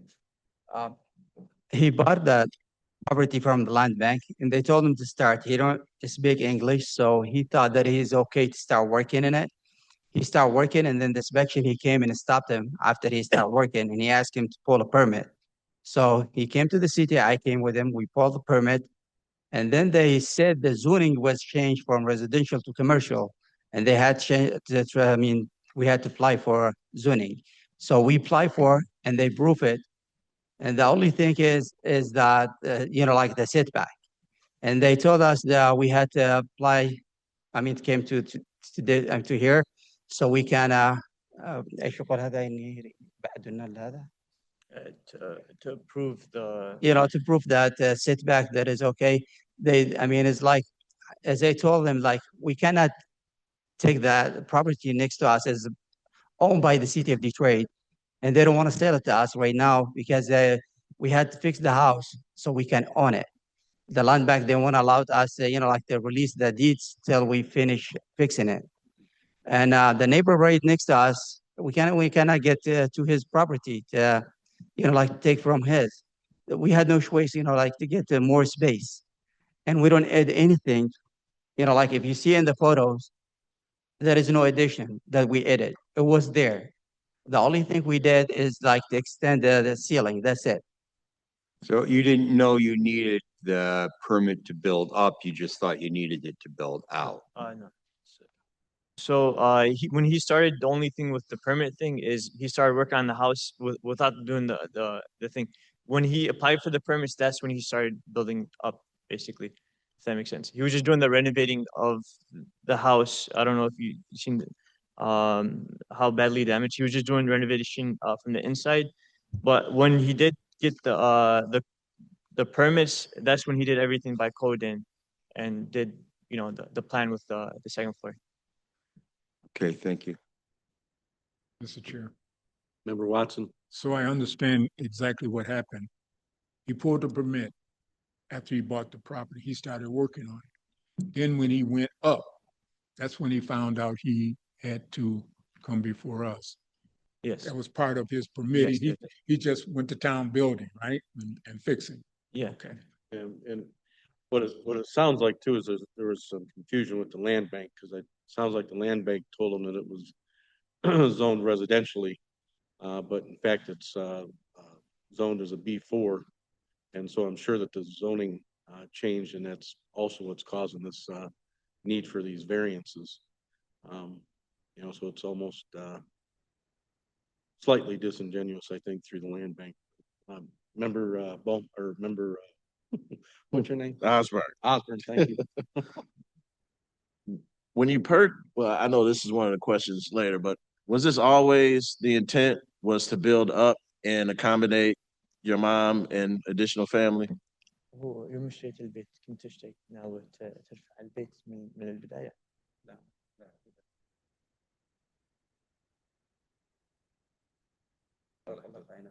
اوكي.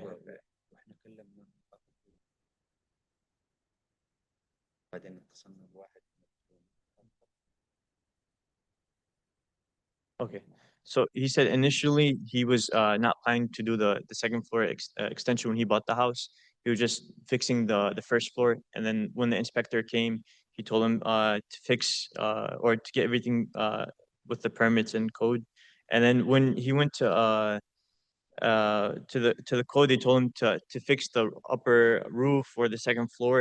And then when it got to zoning, he realized he might need more room, and so he ended up like fixing it to where it could accommodate the extra family members and where it needs the extra space, basically. But initially, it was just to fix the first floor. So initially it was just to renovate the house as you found it. Yeah. And then upon the inspector calling for repairs to the roof, that's when the thought was to extend the roof the entire footprint of the house and move in additional family. Yes. But we don't have the proper variances for that right now. Am I correct? Could you repeat that in a different way? So for, remember, so when they were only repairing the building, and, pulled permits and stuff for that, they, it was existing, so it fell under, the existing rules. But when they expanded the building, then the new rules come into effect. Mhm. And that's why he needs the variances. Right. Boy, we got everybody's hand. All right, Member Campbell. Board Member Campbell, hello. I was just wondering, and this will come up later as well. So when the property was purchased, I know that it was just supposed to be a single family dwelling, but with building a kitchen upstairs, that almost makes it two separate units. Are there plans now or in the future to make this a multi-unit housing? He said there's no kitchen upstairs and mahila single family. Oh, I'm sorry, I misunderstood. So there's no kitchen that's going on the second floor? No. Okay, I apologize. Thank you. All right, Member Carr. I'm sorry to ask, hi, Member Carr again, sorry to ask this question one more time, but when you purchased the house, did it have a second floor? It was more of like an attic. It's not enough. It was an attic. It's not enough to be like a full rooms, if that makes sense. It's there's a bathroom. There was a bathroom and two rooms, but it wasn't enough for for a multi kids and mother in order to live there. Okay. And then my other question is, do you still have plans to add the patio outside? Or, yeah, in the front? He's saying there's no plan of adding a patio. It's just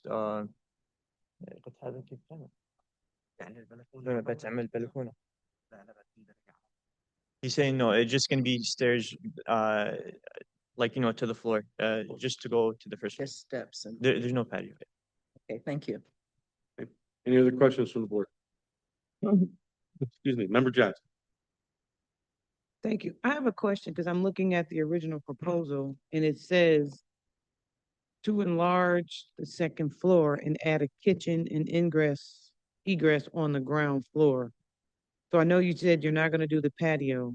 So the enlargement is not going to be something on top. It was just to expand the roof and then accommodate the space. I'm just trying to understand. So is there going to be a kitchen added? Could you say the last sentence again? Is there going to be a kitchen added? It's going to be in the first floor, not in the second floor. Okay. Thank you. Seeing no more questions from the board. Excuse me. If you want to go ahead and step back, we're going to hear from our departments now, and then we'll have you back up for our approval criteria. All right. Mr. Lowe.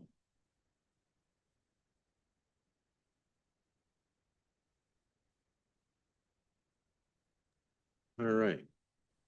Chairman Roberts? Hey, there you are. All right, Mr. Lowe, if we can get your report on this case, please. I don't, this thing takes like a minute to get clicked on. But again, good morning, Chairman Roberts, honorable body, BZA staff, and general public. My name is Edward Lowe. Again, I'm a zoning inspector with BC Zoning. And again, this hearing, we did previously approve the site plan and the decision for the subject property. As indicated that this case requires the prescribed dimensional variances just due to the size limitations of the existing structure. But as indicated in the report, this property has been a residential dwelling for almost 100 years. So therefore, the applicant is extending the property for his own family. Again, for clarification, this would not be a second, this would not be it would not include a kitchen because that would be considered again, expansion. It would be like a multi-family or two-family.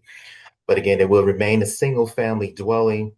Um, and again, the reason that we are here because of the dimensional restrictions as required in the ordinance. But we have no objections to the variances as prescribed. Okay. And those the ordinance or the required variances are basically triggered because it went from residential to B4. Oh yeah, yes. Again, through the chair. Again, the site is located in a B4 zoning district. So, as in the ordinance, there are certain dimensional requirements. But again, as mentioned, just based on site limitations of the site itself and any type of prescribed expansion, they exceed those dimensional requirements. Therefore, that's why we're here before your honorable body for the waivers of those dimensional restrictions. Okay, thank you. Any questions from the board for Inspector Lowe? Okay, seeing none, thank you, Inspector Lowe. Thank you, Chair. And I don't think we have a PD&D report, so we can move on to have the. I did have a question for Mr. Lowe. Oh, I'm sorry, we do have a, Mr. Lowe, we do have a last minute question. Mr. Lowe, if you're able to answer, does the petitioner have all the permits required to move forward, or do they need to do something more?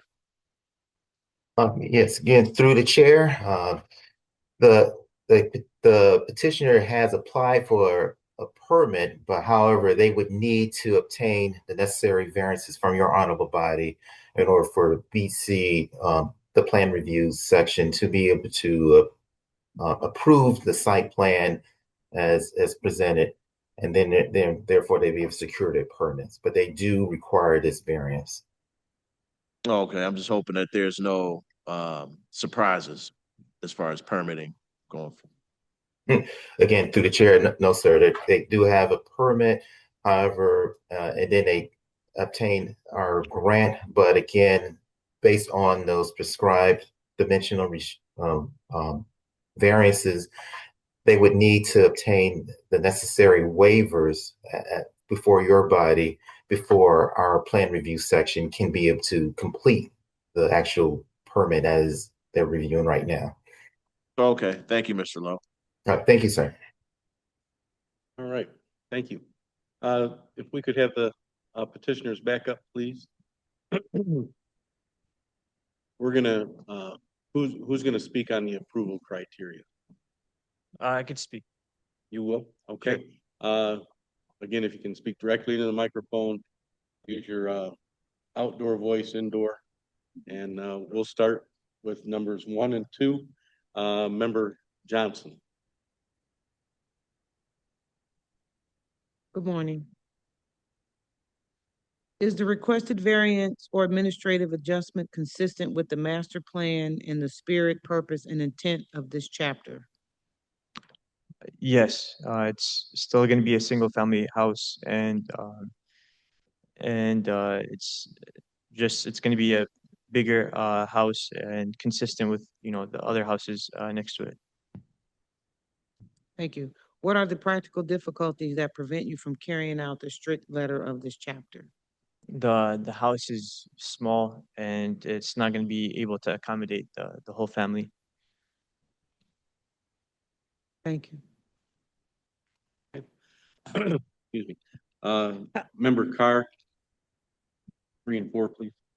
How does the requested variance or administrative adjustment eliminate a practical difficulty to you? It's going to eliminate the small house, and it's gonna have more space in order to accommodate his kids, his mother, and have a future family there. Does that make sense? Okay, please explain how the requested variance or administrative adjustment will have no significant adverse impact on the health, safety, or general welfare of surrounding property owners or the general public or upon the natural environment. In other words, explain how your business will not cause any adverse impact on other businesses or residents around you. So the house will just be done by code. Everything will be done safely. So there would be and it'll be like a normal house. And he ended up getting all of his neighbors surrounding the house through the whole block. I have like more than 10 people signed that they're totally fine with what he's gonna do. Thank you. Okay. Member Campbell, if you could do the next two questions, please. 6 and 7. Okay, please explain how any adverse impacts resulting from the variance or administrative adjustment will be mitigated by the maximum extent predictable. So, like I said, with the increase of room, he'll be able to accommodate more of his family members and have it where it could be a one single family house with all his family members being there. Okay, and what is special about your site that is different from others around? Could you repeat that one more time? I'm sorry, what is special about this property that's different from the properties around you? It's a house that he was able to afford and be able to fix in order to accommodate more of his family members. Sorry. Thank you. Member Osborne, the next two, please. 7 and 8. Can you speak to the plans that you had when you originally purchased this property? Say that one more time. Can you speak to the plans that you had when you originally purchased this property?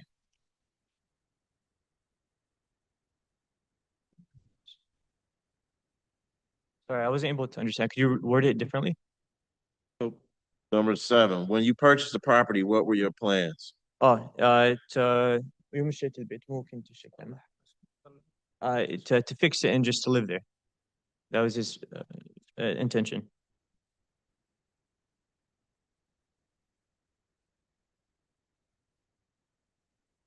All right. And will you be conducting any business other than what you have spoken of on record today? No.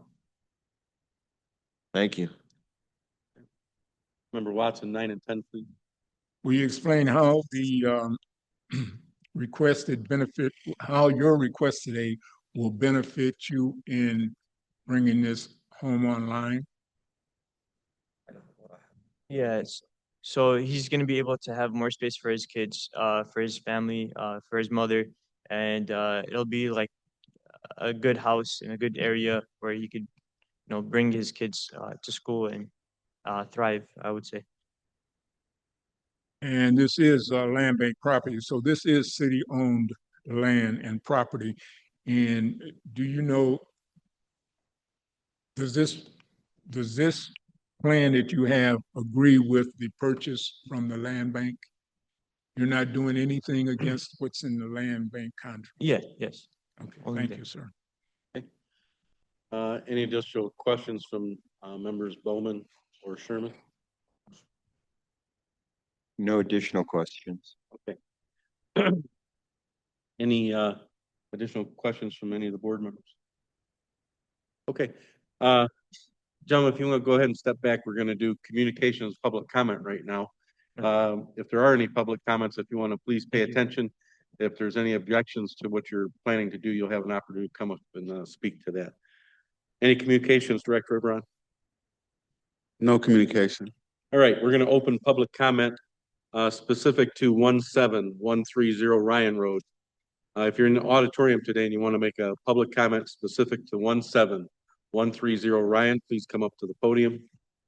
Seeing nobody, we'll switch to our virtual participants. If you're participating in today's hearing virtually and you would like to make a public comment on 17130 Ryan, please raise your hand.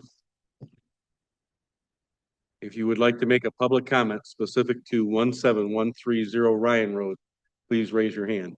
Do you see anybody, Inspector Brown? Vanessa Peak.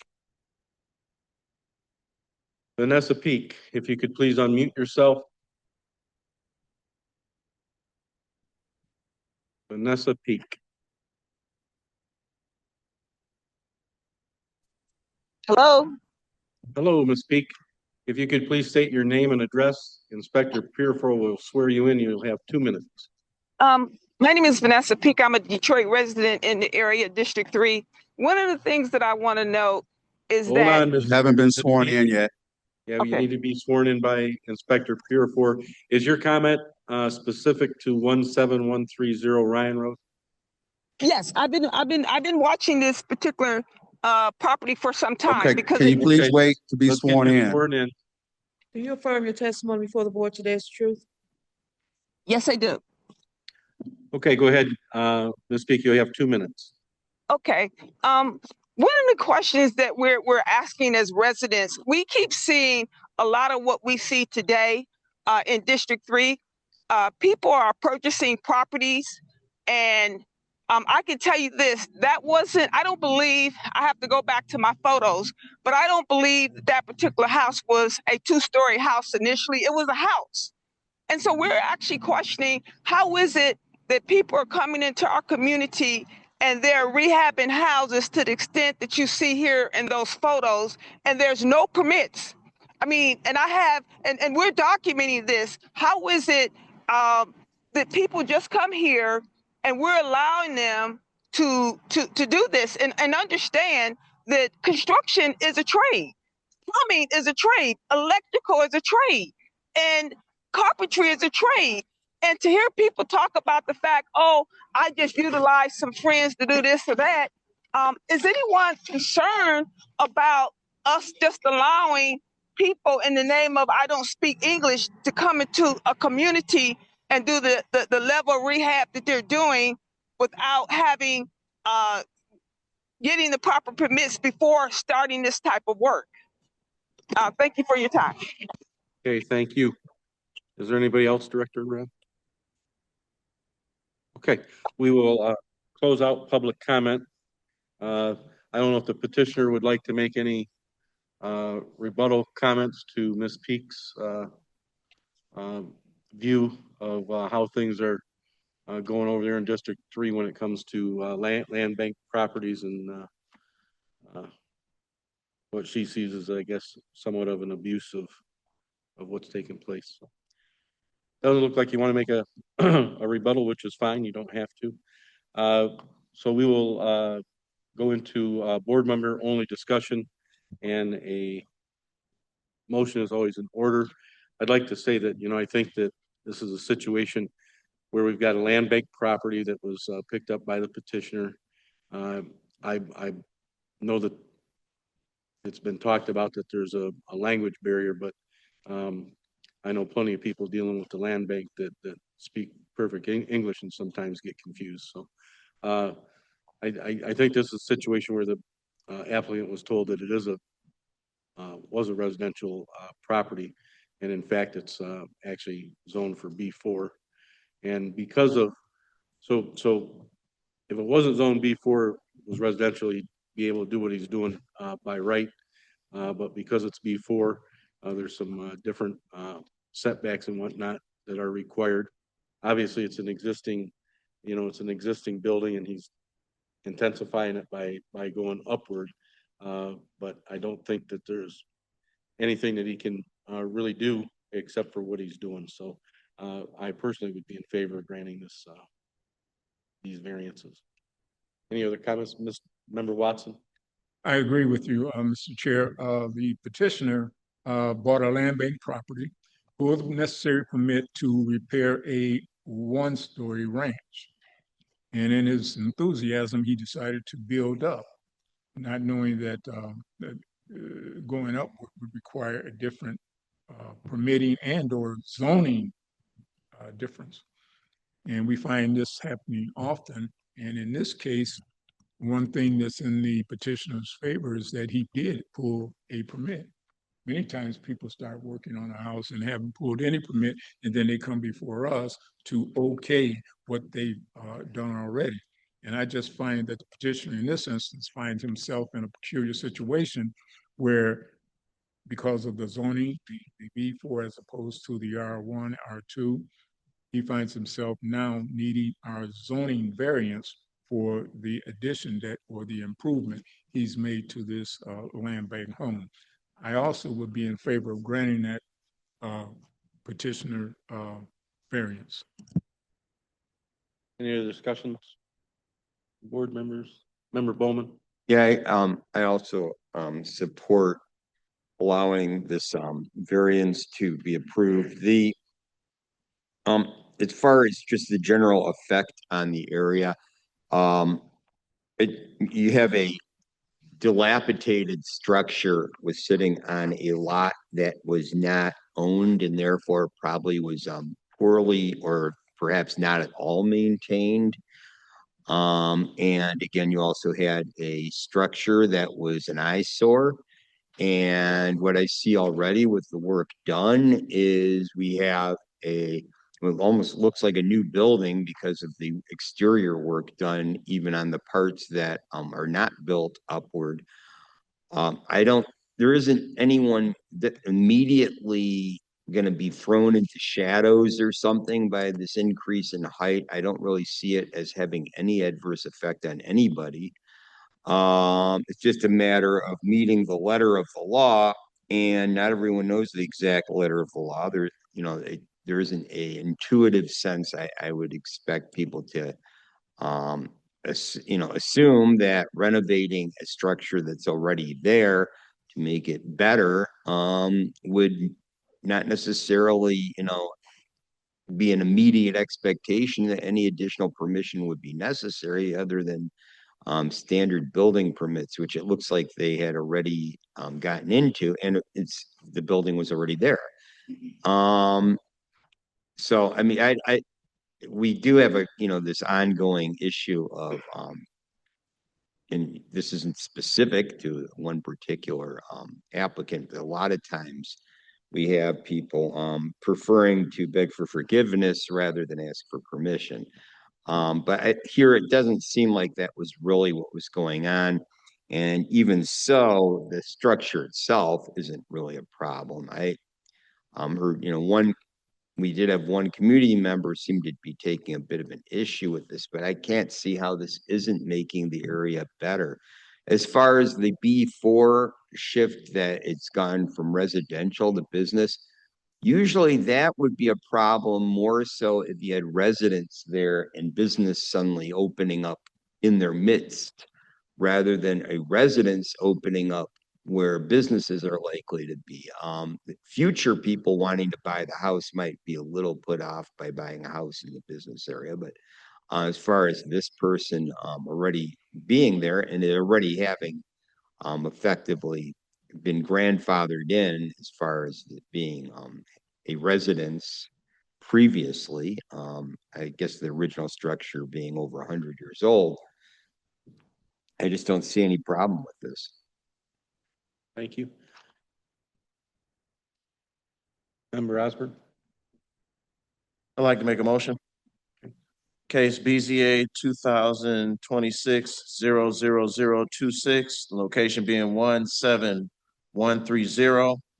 I make a motion that we approve the variances for deficient lot area, deficient lot width, and deficient side yard setback, which will allow the petitioner to expand an existing single-family dwelling by 2,640 square feet to enlarge the second floor, add a kitchen and ingress and egress to the ground floor, and add unenclosed patios at the frontage, which was approved with conditions in BC case SLU 2025-00159.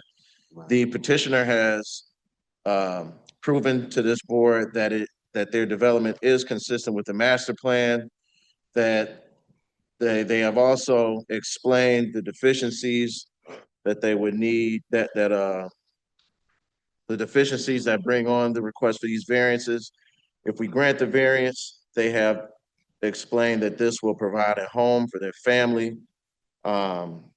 This will not cause any adverse impact to any business or community or neighbors around them. If there are impacts, and they have expressed that they will be good neighbors, they will deal with the impacts as they come. This is a special site that is different from around them as far as the availability and affordability. When they purchased the property, their plan was to fix it. That's what they plan, fix it and renovate it, move their family in. That's what they're doing. They won't be conducting any other business, so we'll be granting exactly what they've asked for today by approving these variances. And this will be a benefit not only to the petitioner's family, but also the surrounding area. Member Carr, second. We've got a motion and a second. All those in favor? Aye. Any opposed? BZA Motion case carries 20, unanimously. BZA case 2026-00026, Yazid Alafay requests dimensional variances to expand the existing single-family dwelling by 2,640 square feet, has been granted. Thank you, Mr. Chairman. Okay, thank you, Director O'Brien. And would you please call the next case? Mr. Chairman, we need to do some setup. The next case requires an interpreter.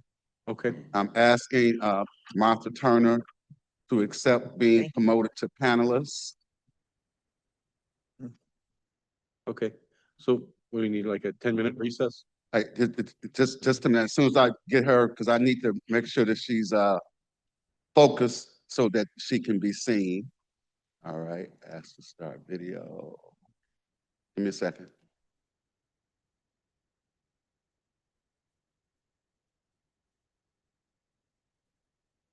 I mean, in my district, because it's rough over there. Oh. It's rough over there. Really? Yeah. A lot of vacant houses. Yeah. Property. Drug use, prostitution. So I'm always. Uh-huh.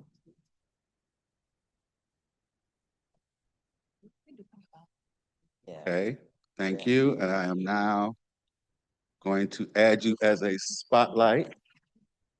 Let's see, is she up there? Let's see, she turned the camera off. You can drive. That's our video.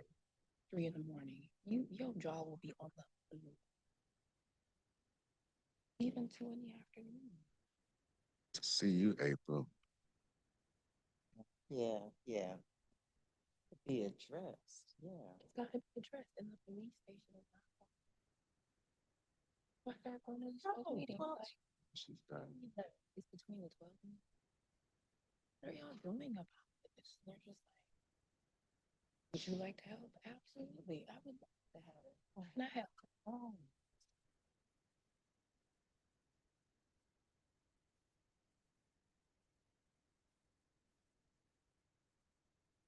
Yes.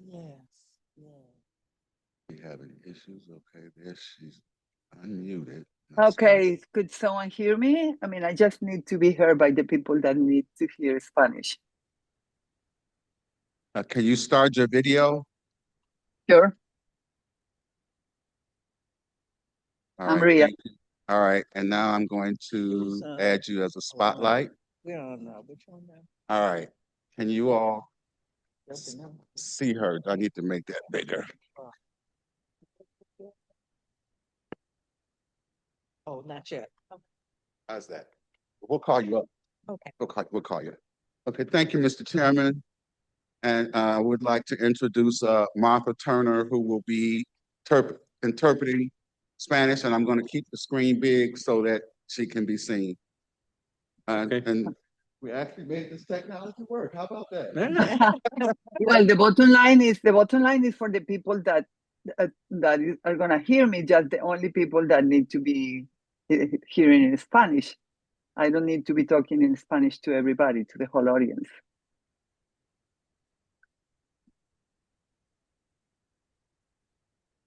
Hello?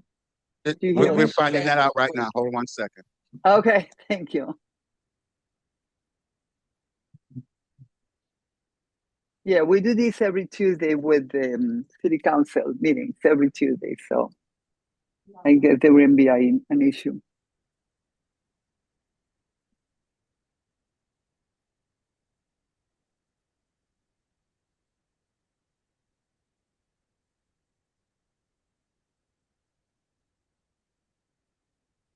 I'll be eating those little donuts. I know.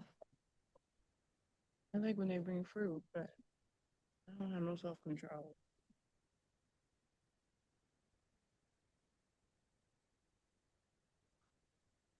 Public comment? Okay. So, Ms. Turner, when Yes. public comment comes up, that's when we will need you. So we'll let you know. Okay. All right, Perfect. thank you. Okay, Mr. Chairman, BZA case 2026-0003, City Council District Number 6. Board members, this case is going to be done in 2 phases. You first have to deal with the nonconformity. The first thing you're dealing with is the nonconformity. So you need to determine whether you are going to grant this expansion. Try not to get into the details of anything else except granting that expansion. Should you grant the expansion, then you will go into the variances. Joe Benkowski, Parkstone Development Partners, request to expand the existing non-conforming light-duty vehicle repair establishment to the 5 vacant parcels by constructing an accessory lot. The accessory parking lot will consist of 10 off-street parking spaces, with one of these being a van accessible parking lot. Stop there. Right there, April. Yes. Okay, and then section 50-1526 expansion on intensification. Public hearing is required, but I did want to state that should the expansion be granted, the board will be authorized to hear the dimensional variance for the matters that are beyond the BC's 10%. And those, if we should deal with that, we'll be dealing with deficient setback, deficient side setback, and deficient residential screening. So again, board members, the first thing you're dealing with is the expansion of the use. Stay only on that part of the discussion. Attorney Savage, she left out. Should we think that things are moving off track, we'll bring you back. Thank you, Mr. Chairman. We will now hear from Inspector Peterboy. Thank you, Director. We're hearing this case under section 5267 procedures, 50-1526 expansion or intensification of nonconforming use. And only if you grant the nonconforming expansion will we move to 54-121, the approval criteria. We're hearing this case under the legal description attached. Our attorney will assess ownership.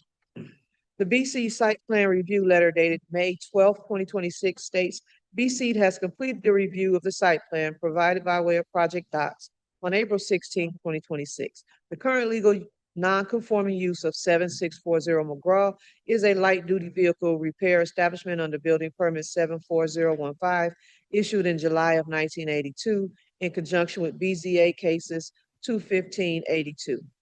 The current legal use of 5614 through 5644 Central is vacant land under the following demolition permits. There were demolition permits for all of those lots in between 2011, 1997, but they all had permits to demolish properties on those lots. Those are the lots that will be established for the parking lot. The site is located entirely within an R2 zoning district. The proposal is to expand the existing non-conforming light-duty vehicle repair establishment to the 5 aforementioned vacant parcels by constructing an accessory parking lot. The accessory parking lot will consist of 10 off-street parking spaces, with one of those being a van accessible parking space. The plans also include a shipping container. We'll let BC speak to the shipping container. Light-duty vehicle repair establishments are not permitted in an R2 zoning district under section 50-1271 of the zoning ordinance. Therefore, as an expansion of an existing non-conforming use, the proposal is subject to a public hearing with the Board of Zoning Appeals. Under section 50-13-3, parking lot in an R2 zoning district are subject to 10-foot side setbacks and a 20-foot setback. The applicant provides, well, I won't read this because this goes into the variances. First, the board, you need to decide if you're going to allow them to expand their properties into the central parking area to provide parking on Central. So we'll go through the photos and you'll see the lots on Central.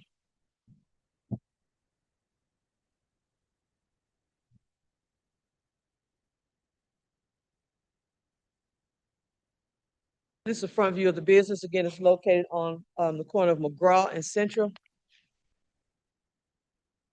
This is a view of another building the petitioner owns. It's not part of this project, but he stated while I was out there, he owns his property directly across the street.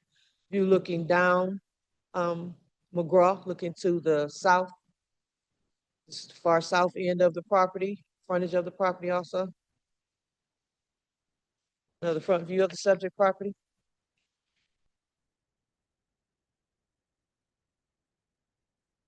The view looking down McGraw, looking to the, I'm sorry, this is Central.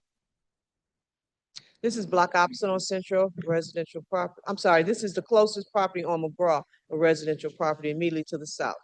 View of the frontage of the property, looking down McGraw, looking to the north. Block opposite, another property owned by the petitioner. This is a view leading to the rear of the subject property towards the proposed parking lots. This is a view of the lots going down Central that the petitioner would like to officially have parking on. View looking back up towards the corner of Central and McGraw. Subject property to the left. Rear view of the existing building.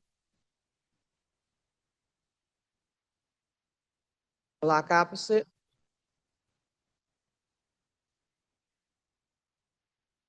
Block opposite on Central, residential properties.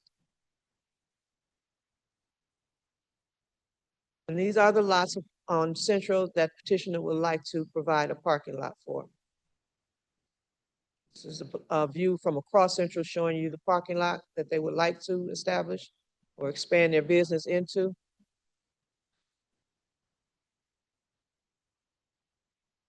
And a view back up to the rear of the building. And a view looking back up towards Central and McGraw. So the lots are on Central. Those are the lots the petitioner would like to expand to, and that is the expansion of the non-conforming use. And that completes the visuals, Mr. Chairman. Okay, thank you. Stapleton. Morning. Morning. Are you the only person speaking to the expansion of the non-conforming use? Possibly all three of us will speak. Definitely me and Mr. Okay. Brinkowski. So if we could all be sworn in at the same time. Yeah. You could each provide your name and address, and Inspector Purifoy will swear you in. Sure. Tanya Stapleton, 2930 East Jefferson Avenue, Detroit, 48207. Joe Binkowski, 2930 East Jefferson, Detroit, Michigan. Paloma Gonzalez, 7640 McGraw Street, Detroit, Michigan. Okay. Would you all raise your right hands? You affirm your testimony before the board today's truth? Yes. Thank you. The first thing that we need to do is establish standing, make sure that you have the ability to represent the property. We'll do that with our Attorney Savage.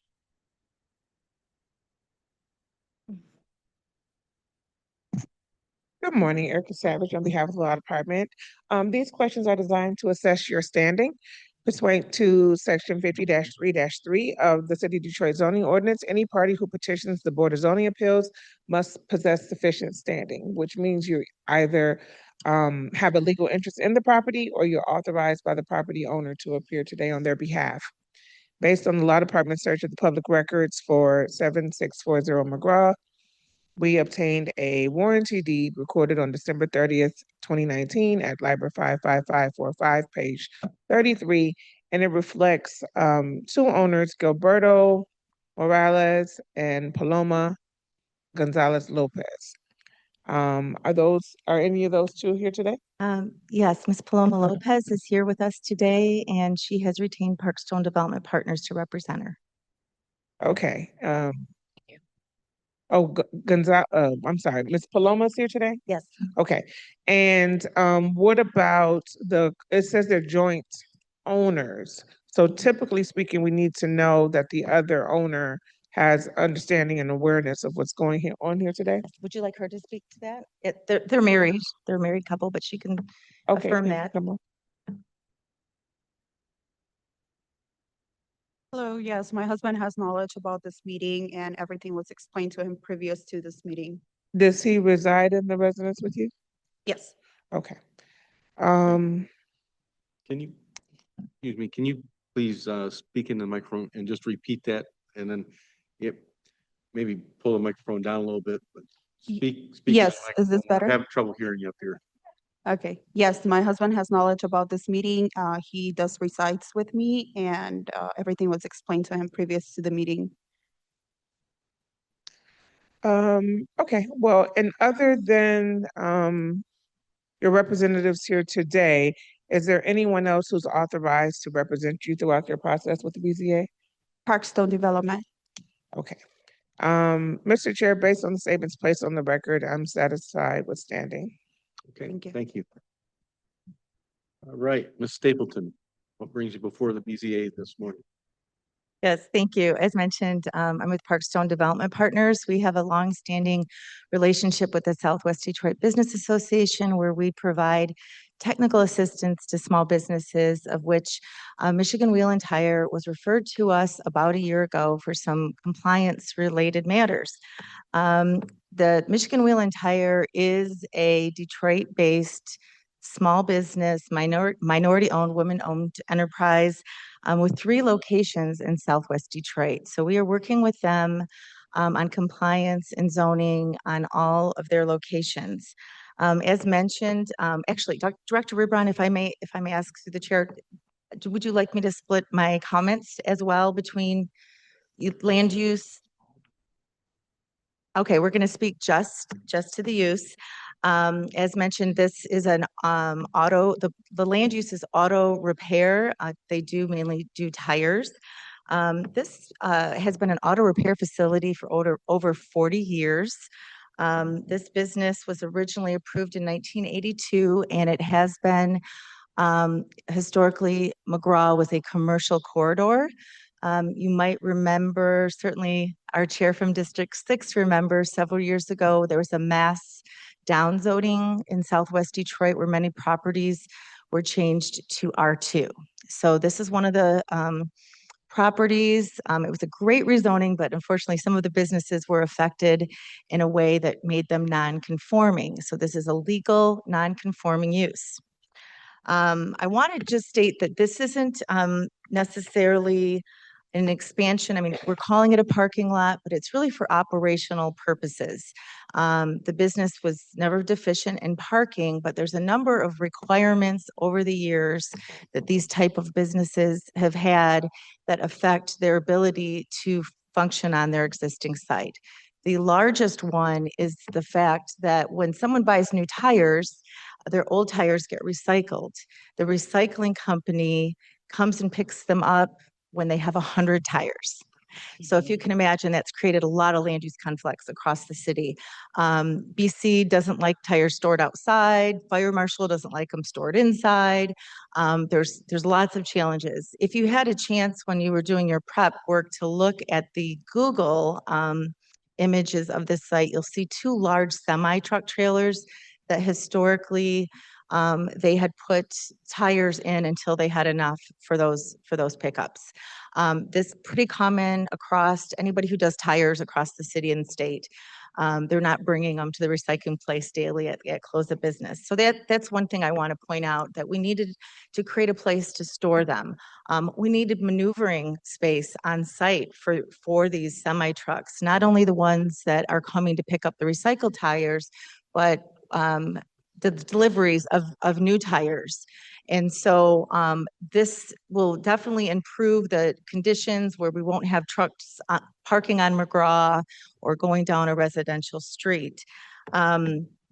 This expansion, if approved, we're going to be combining the lots. So the central will actually become the side yard, and will retain the 7640, which is the commercial address of the main business. They are not adding bays, not adding any vehicle services, not expanding the actual business. Again, this is for operational purposes. We did add 10 parking lots on the site plan because everyone was a little challenged with what to call this as a land use. So technically it is a parking lot. This type of business does not have cars that are left overnight or even for hours. You know, they get their tire replaced and then they move on. And more importantly, I think it's important to note that most of the employees live in the general area.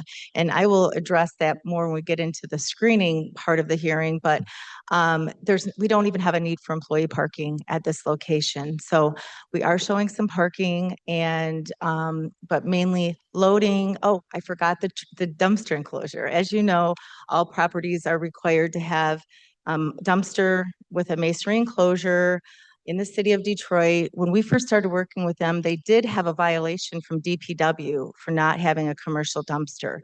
They have a commercial dumpster service, and we've moved it around on the site a little bit in conversation with planning and development. Where it is now on the site plan is where the city has requested that it go, and it will be a masonry enclosure with opaque gates that meets the code. With that, I should say the building that Ms. Purefoy spoke to that's directly across Central, so it would be on the corner of Central and McGraw. That is what they use as their retail showroom. So if you were to go there today and purchase new tires and rims, you could go and choose the rims that you want in this building. It is, the legal land use is retail, but they do store used tires in there on racks that are available for purchase. Those are different than the used tires that are awaiting recycling, but that's directly across McGraw. There's not signage there or anything, so probably people just think it's a warehouse, but that is where their retail portion of the business exists. Their actual building is quite small. It's just the repair bays, as you see, and not room for any of these other auxiliary uses that we're trying to accommodate. All right, any questions from the board? Boy, oh boy, you're getting off easy.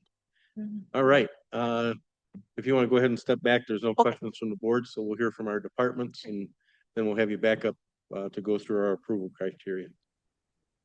Who do we have for departments? Mr. Pierce. Mr. Pierce. Hi there. Good morning. Can you hear me? Yes, we can. All right. Good morning, Inspector Connor Pierce here with BZA Zoning. Thank you so much for calling on me, Chairman. Yeah, just to speak to this case, as Inspector Purefoy already stated, that this is an expansion of a non-conforming use in the R22 Family Residential Zoning District. Would you like me to speak primarily to the expansion of the non-conforming use before getting into aspects of the variances that would be required? Yeah, that's correct. separating. We're Okay. dealing with the nonconformity first. Sure. Yeah, as is required in the ordinance, in Article 15 of Chapter 50, the expansion of a non-conforming use cannot be permitted without approval first by the Board of Zoning Appeals, which is why you're seeing this case today. We stated before for this expansion that the accessory structure that's being proposed as a shipping container, this is included in the conditions that were sent out in the site plan approval letter, that the shipping container would need to be removed from the site plan as it goes against the departmental policy issued by the director that in R1 and 2 zoned land, shipping containers cannot be permitted except for agricultural uses. So therefore, an alternative accessory structure could be used for that storage on site. If it is less than 200 square feet, an additional building permit would not be required. But if it exceeds 200 square feet, then we should be addressing that today for a part of this decision as well. I did have a question, I guess, for the applicant. I don't know if I can put forward a question, but I did want to clarify when the petitioner was speaking about lot combination, and the use for a parking lot there. Is the intention to maintain 7640 McGraw with the existing structure separate from the proposed parking area? Because the way that the site plan review is conducted, it was assumed that all 6 parcels would be combined together and that this would be an accessory parking area for the structure. Yes, the plan is to combine all of the lots under the 7640 address. Okay, thank you for clarifying. And my only other point that I did want to bring forward is the petitioner mentioned the sale of used tires at that other facility. That I just wanted to note that the ordinance states that that would have to remain under 10% of the sales at that facility, that the remaining 90% would need to be new tires. But that's all I have so far. There are a number of variances that I can address later in the hearing. Thank you, Inspector Pierce. Okay, any questions for the inspector from the board? Okay, hearing none, Ms. Stapleton, if we can have you back up. We're going to go into our approval criteria. Mr. Chairman, just the questions are on the screen. I did not give you hard copies of that one, so the questions are on the screen. Okay, and to the board, just so you understand, because I know that we had some board members in and out, we're separating this case into 2 sections. The first one being the expansion of a non-conforming use, and then the second one will be the variances. So the first thing that we're addressing is only the expansion of a non-conforming use. So if Member Sherman, if you could do question number 1, please.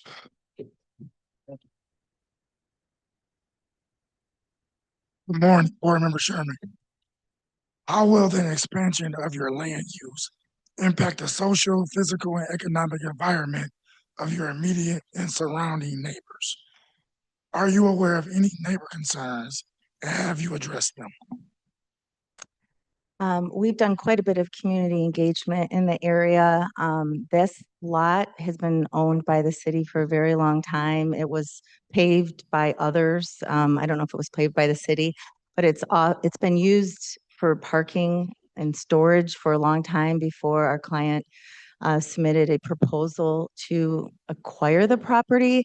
The improvements, the neighborhood is, who we've spoken to, they're very excited about the landscaping improvements and making it blend more in with the surrounding neighborhood. So we don't believe it's going to have a detrimental impact at all. We believe that some of the variances will address some of those issues that we're asking about and that have come up. But yes, we think it's going to be a great improvement to the community. Member Bowman, number 2, please. Okay. Will the expanded non-conforming use be injurious to the use and enjoyment of other property in the immediate vicinity for purposes permitted or substantially diminish or impair property values within the neighborhood? Furthermore, how will the intensification of your land use impact the ability of your immediate and surrounding neighbors to enjoy their property? How will the intensification of your land use affect the property values of your immediate and surrounding neighbors? There's a lot of questions in there. So similar to my last response, I will say that the The property most immediate adjacent to the parcel is also used for some vehicle storage and has screening that's very similar to what we're proposed. I don't know if we have a good photo of it. I think there was a picture of Central Street. If I might ask Ms. Purefoy, can you find that photo for us? It might help with the board members to visualize this. Secondly, again, I'm trying to keep my comments to the use and not the screening variances that we're requesting. The area the alley surrounding it that goes to the side is very much a vehicular alley that provides access to those rear garages. So it's not like it's adjacent to rear yards where children are playing. It's kind of a unique situation. And again, McGraw historically has been a commercial corridor. And so a lot of the labels on this area are kind of a misnomer. But we believe that acquiring this property will let our clients make some improvements to it that they wouldn't otherwise be able to make to this city-owned parking lot. Thank you. Member Watson, number 3, please. Will the use impede the normal and orderly development and improvement of the surrounding property for use permitted in the district? In other words, how will the intensification of the use affect the development of other properties in and around your site?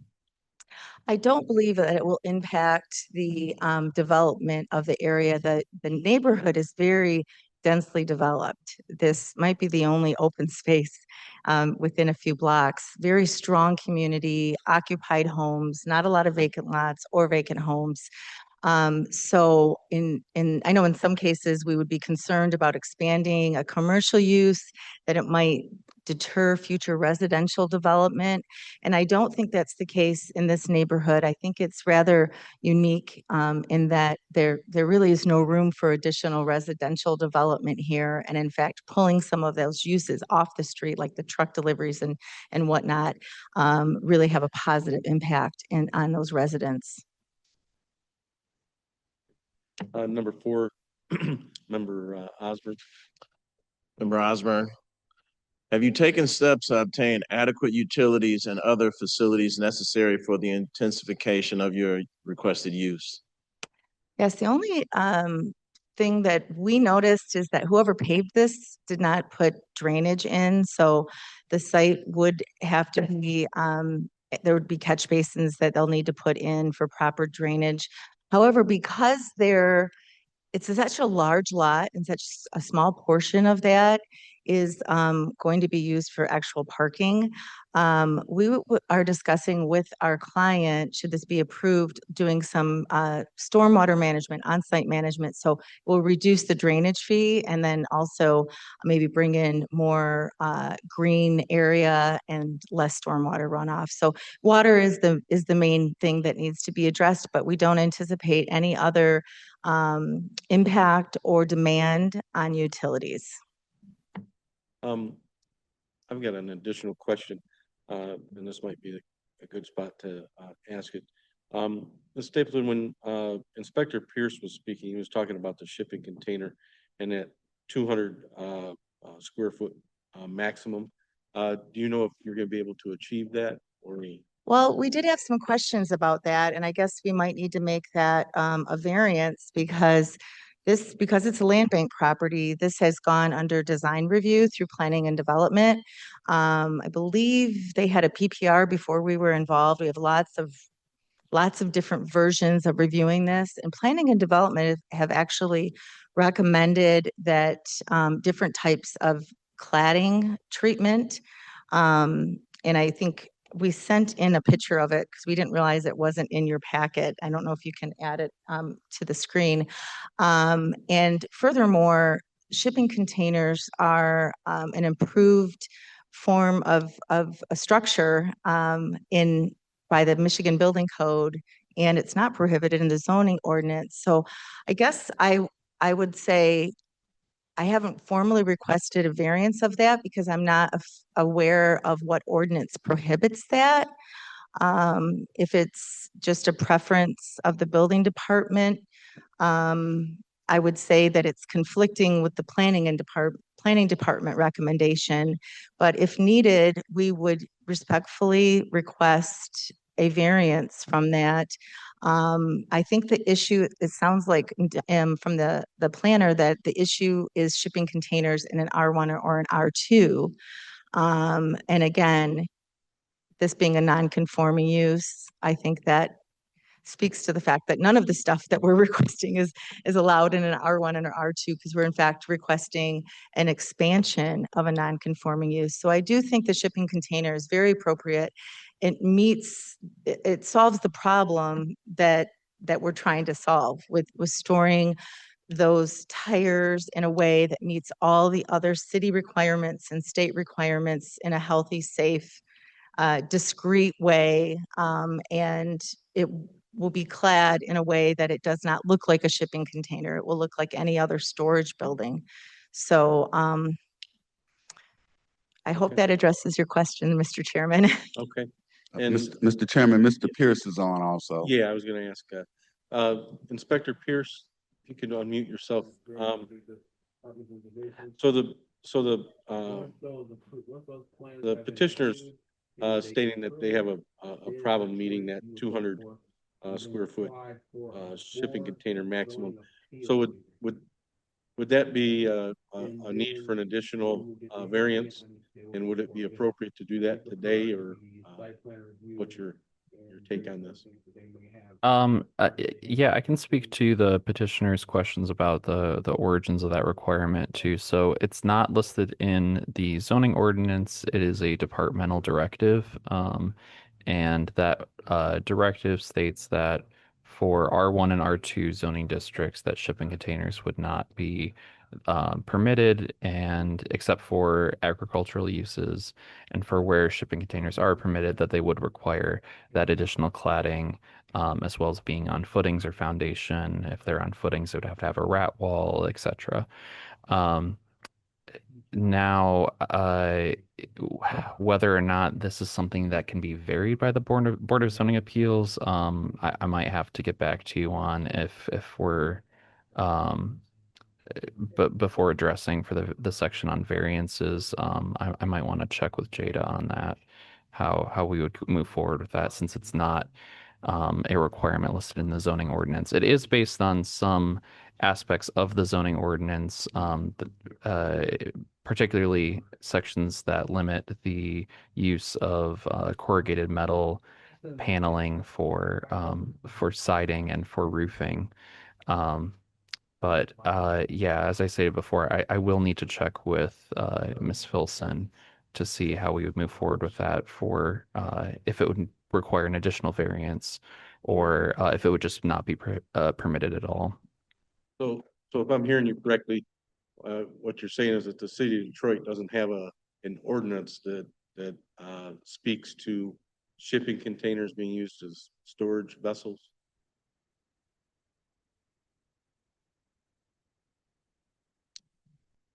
You're muted. There you go. Thank you. That's correct. That this is strictly a departmental policy. Okay. Mr. Chairman? Yes. Inspector Purefoy. I asked Planning and Development this question, and they said that the petitioner would need a waiver of an administrative decision by the BC director.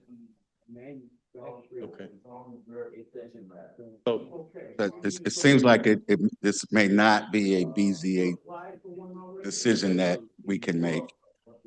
And so oddly enough, you're in an interesting predicament that there is no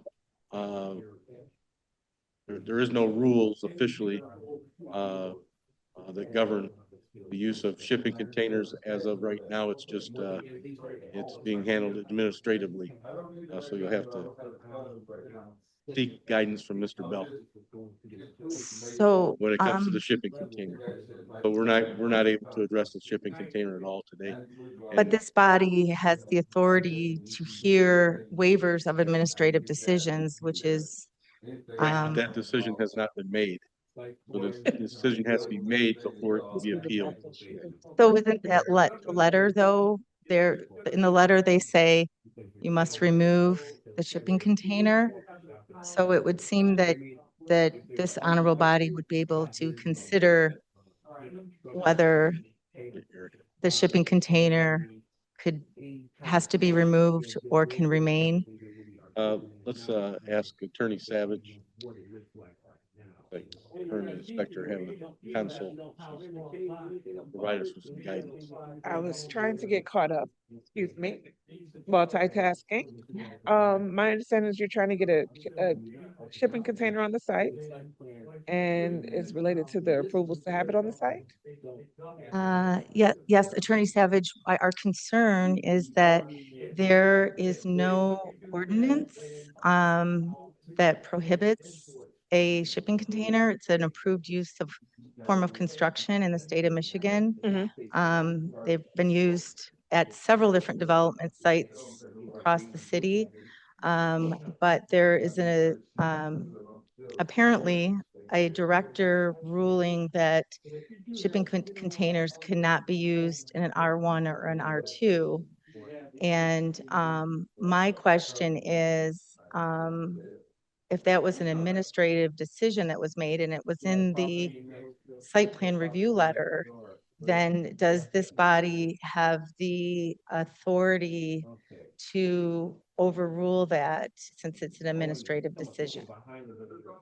They do have the authority, but the appeal of an administrative decision is a different appeal. So if you wanted to appeal well, there's two things here, I guess. You're here today for variances, right? Well, right now we're discussing the expansion of non-conforming, but that issue is actually raised in their review letter in the section that speaks to the screening and setback waivers. Okay. So, you were talking about the issue related to the shipping containers. It's in the letter. Okay. Well, typically speaking, when a matter is when a petitioner disagrees with the BZA decision, they file an appeal to that decision, to that administrative decision. When we're talking about you disagree with something that was in their letter and it's to the board, the law does allow the board to agree or disagree or modify any part of the lower department's decision. But this is a non-conforming, correct? So this is a original jurisdiction of the board, correct? So conceivably, Mr. Chair, the board can place in its order what it would like to place in its order. But the board also has full discretion to defer back to the departments to settle this issue directly, and then possibly bring it back if it needs to be brought back. But both things can be true. The board could want to have the department settle it first, but the board does have the discretion to place conditions or place anything in this order, because this is a case that is the jurisdiction of the BZA. It's I think it's an interesting situation where there's not an ordinance, but there's a directive from the director for BC with some type of rules that we don't or have not been made available to us. And so I think it would seem like it would require a decision by Mr. Bell, and then we would have the opportunity to potentially reverse his decision, right? But if there are no changes, I think, yeah. So but that would be based upon. Yeah, I don't feel comfortable making a decision. I think if it pleases the board, I think that we should adjourn this till next week to give Director Bell an opportunity to first off inform the board as to what the rules are on shipping containers, because there's no ordinance, so we need to know what that directive is, and then what you know, what his opinion is on. Established, well, not established, but approved. Right, then you correct. have to go get a building permit. Building permit, it has, like, they're gonna go about building code. All these things, so we have, you know, instead of. Okay. Have to have. Right. Okay. Mr. Chairman? For a week. Till next May, week. may I share one thing? It doesn't have to be a shipping container. If it's a storage shed, I mean, essentially what they're saying is anything over 200 square feet needs a permit, which we're aware of. And so if it's less than 200 square feet, I think the approved site plan would accommodate just a normal, you know, residential shed that you'd have in your backyard. We might have to put 2 sheds to accommodate that number of tires. But if the shipping container is the issue for the director of the building department, we do not need to die on that hill at all. We can accomplish what our client wants to accomplish many different ways, even building a storage building if necessary. A lot of people use shipping containers because they're recycling an already existing structure and repurposing it, and essentially a kind of an adaptive reuse approach, but it doesn't have to be that way to accomplish what we're trying to accomplish with this request. Okay. Sounds good. All right. I think we still had a couple of approval criteria questions. Sorry, I got us way off track. Number 5, Okay. and number 6 is we've already heard from BC. Okay, so number 5, 1, 2, 3, 4, 5, Ms. Campbell. Have you taken steps to obtain adequate access to your site and ensure that traffic across the site will not suffer as a result of the site's land use intensification? Yes, we plan to use the existing curb cut. There'll be no additional ingress or egress to this site. And so there should be no changes to the circulation other than, like I said, removing some of those deliveries and storage off of other areas. Okay. All right, any additional questions for Ms. Stapleton on the board? Okay. If I did. Oh, member Osborne. Just so back to the shipping containers, you're comfortable with an alternative Yes. as opposed to it being a 200 plus square foot or multiple shipping containers. You're comfortable with, like you said, building a shed or Yes, sir. something different. Okay. Good clarification there.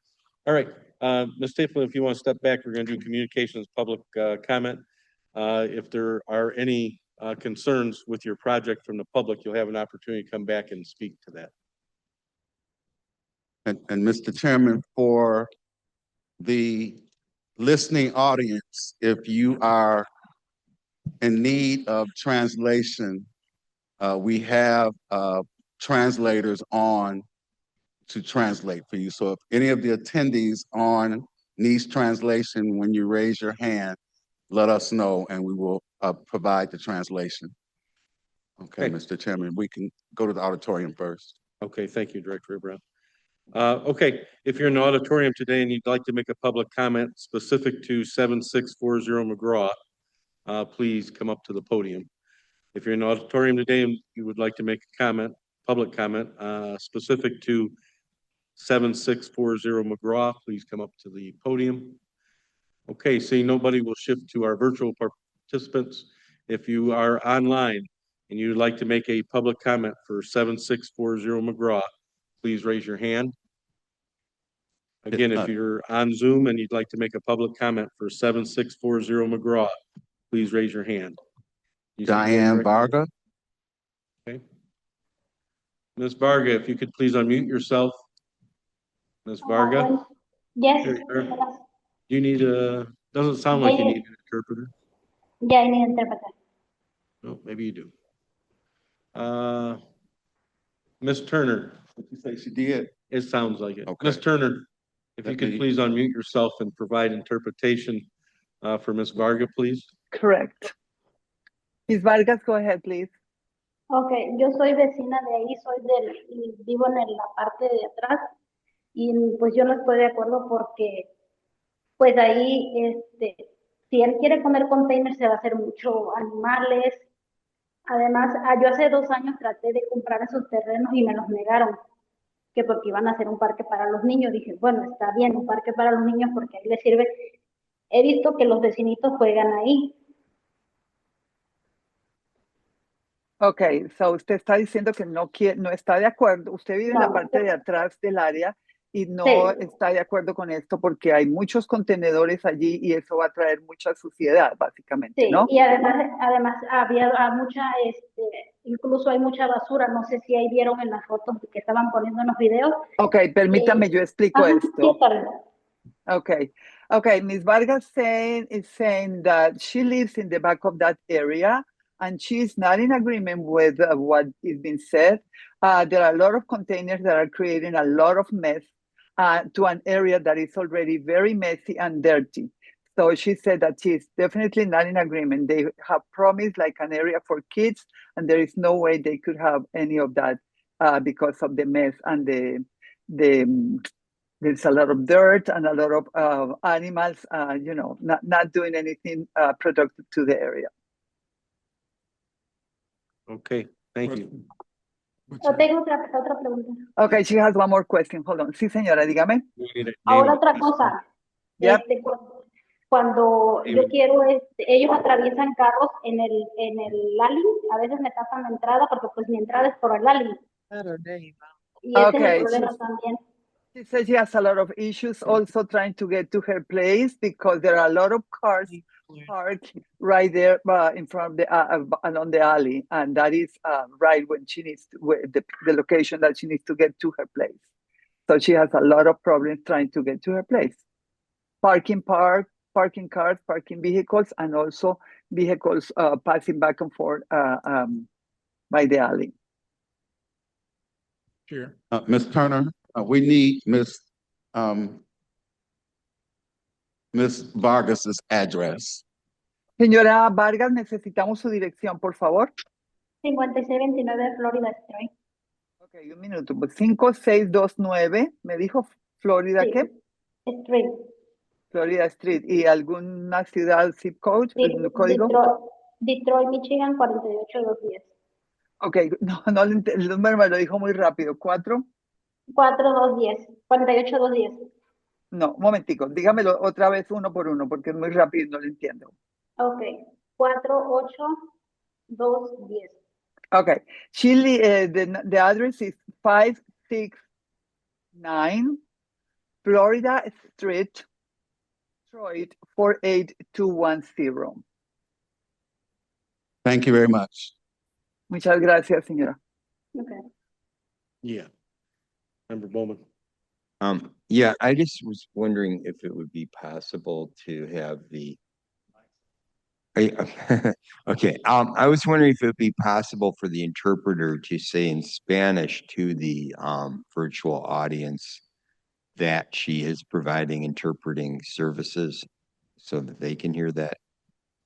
Absolutely. Para todas las personas en la audiencia que no hablan inglés, solamente español, estamos proveyendo el servicio de interpretación. Si alguien está interesado o necesitado, queremos darle esa información. Ms. Turner, could you also add that they need to raise their hand? I don't know if you said that or not. Sí, yo creo que ustedes lo que pueden hacer es levantar su mano. Si alguien necesita levantar su mano, bien sea en la audiencia o en línea, y dejarles saber que necesitan interpretación. Thank you. Okay, is there anybody else with their Okay, hand raised? yeah, Mr. Chairman, I think we have done what we were required to do. Thank you, Mr. Chairman. And thank you, Ms. Turner. Correct. And there was also, when I think she left, Miss Joy. Yes, Jody De Leon, yeah. All right, so thank you very much. Appreciate it. So do you still need us? I do not, but just wait till we end the session. Okay. I'll let you know. Yeah, I'm here. I believe Jody just left, but Okay. I'm here. Okay. Thank you. Thank you, Mr. Chairman. No problem. Ms. Stapleton, you have an opportunity to speak to Ms. Varga's issues if you'd like to. Yes, thank you, Mr. Chairman. I'm going to ask Ms. Lopez to address those. I'm not familiar with play areas or animals, and so I think there's something else going on in the neighborhood that I'm not privy to. So she's more appropriate. Okay, Speak so, loud, Ms. Lopez. okay, so to address her concerns, there is no play areas. Those were vacant lots and there was dumping before us, fixing it up, cleaning it up. There were those two, containers where we used to store tires. They were removed when we received city violations or city, tickets for those. They were removed. And, there is no dumping right now. So to address her concerns, there's no kids playing in that area. She lives, in Florida Street, so that's, rear to those lots that we're trying to build the parking lot space in. So there's an alley dividing us. So her kids or no other kids would be affected by the proposed, project. Okay, excuse me. I have not interpreted to Ms. Vargas since I don't know if, it will be simultaneously and I didn't want to interrupt. So is now my time to talk to Ms. Vargas? Yes. Okay. Yeah, La Mr. señora. I don't think that's necessary, actually, Ms. Turner. No, it's not necessary, Ms. Turner. Perfect. There's not a dialogue that's going to go back and forth. Okay. Perfect. You let me know. Yep. Any questions for Ms. Lopez from the board? Member Watson? I believe you said Florida Street is directly behind your 5 lots on Central. Is that the situation? That is correct. Separated by an alley? Correct. Okay, thank you. And, Other questions for the petitioner? oh, Okay. I'm sorry. Can I say Yes. something else? Okay, and I think the lots that she was referring to, she tried purchasing, it's the lot on the side of her house because I personally knocked on her door once, trying to ask who was dumping in that alley and who was dumping in that, side lot from her house. So I'm not sure if she is really referring to the lots that we're trying to build on or the lots, on the side of her house where there is currently, dumping. I do not know who owns those lots, but they clean it every once a month, twice a month. Any other questions for the petitioner? Okay, if you want to go ahead and step back, we're gonna go into a board member only discussion. And a motion obviously is always in order. Just to clarify for the board, the only thing that we're voting on right now are the approval criteria that we went through on the expansion of a non-conforming use.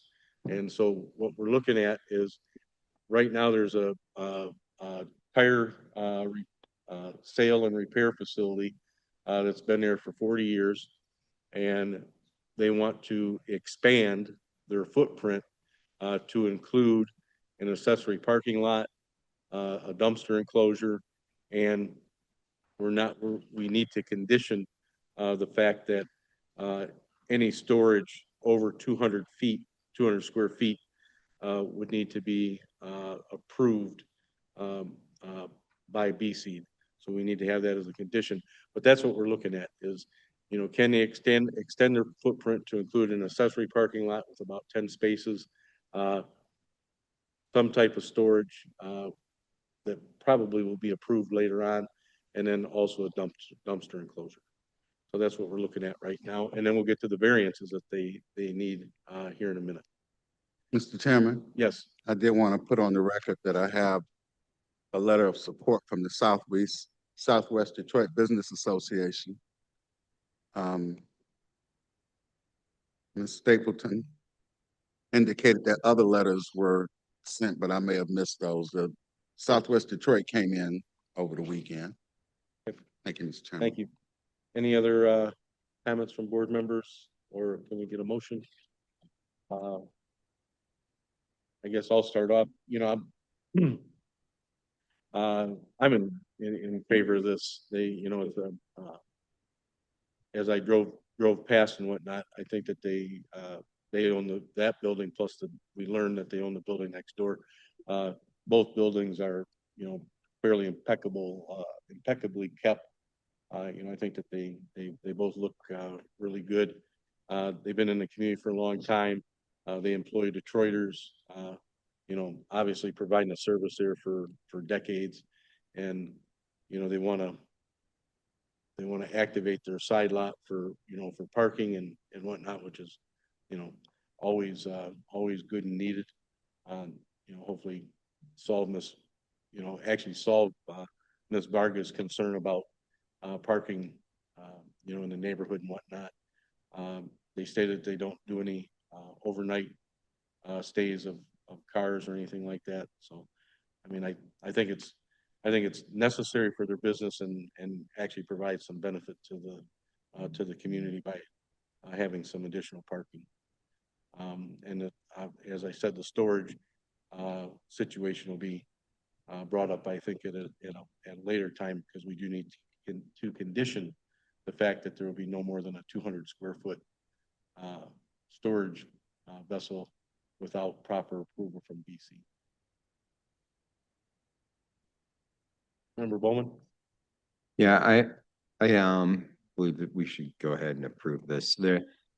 There's the real difference is simply usage of what's there. I mean, you have a parking lot already on the land in question, and or basically a paved, and you don't technically want to call it a parking lot, you got a region of paved land.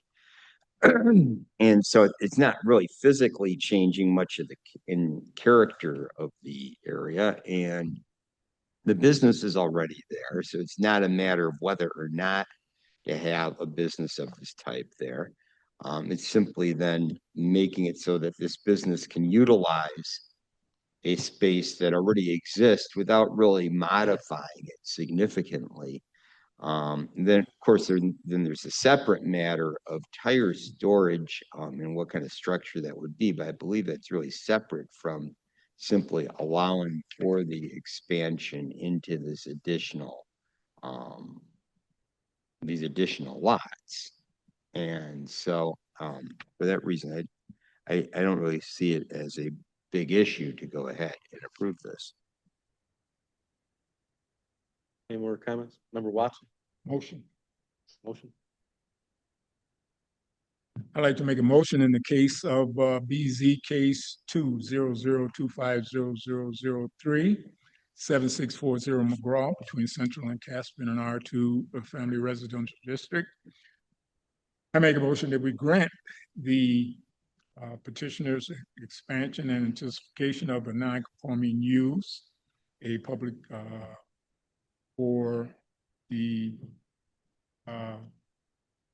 granting of the non-conforming use per the required section 50-15, I believe it is, -26. The petitioner is in compliance with the 1 through 6 criteria. Support. And we need that condition on the storage container, please. Well, that they will not have a storage container greater than 200 square feet without approval from city departments. And in addition, they would not have a storage container greater than 200 square feet as part of this package. Done. Support. All those in favor? Aye. Aye. Any opposed? Motion carries unanimously. BZA case 2026-0003. Joe Benkowski, Parkstone Development, requesting to expand an existing non-conforming light-duty vehicle repair establishment has been granted. Now, Mr. Chairman, we move into the variance section, and you can come back up because Ms. Purefoy. Oh, I have to read them in. Yeah, but you don't have to do this. Oh, no. Pictures again, just read it in. Okay. Okay. We're not here from Inspector Purefoy. According to Building and Safety Site Plan Review, these are the variances needed.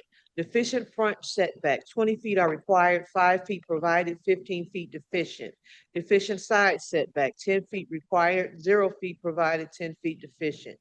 Deficient residential screening along Central, 7-foot wide landscape buffer with decorative trees planted every 15 linear feet, shrubs planted every 5 linear feet, and a 6-foot tall opaque screening wall required. A wood fence and no landscape buffer is provided. Deficient residential screening along the alley, a 6-foot tall opaque screening wall is required, and a non-compliant chain link fence with vinyl slats is provided.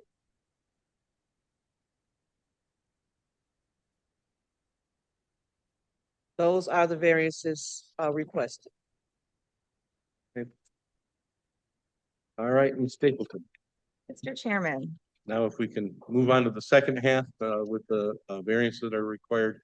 I think you kind of already explained, or you did explain, what you have going on. But sure. You want to speak to It is with great pleasure, I introduce our newest city planner to you. Joe Binkowski is going to address these variances. But first, I'd like to say as a note of potential correction, when we combine the lots, Central will actually be the side yard.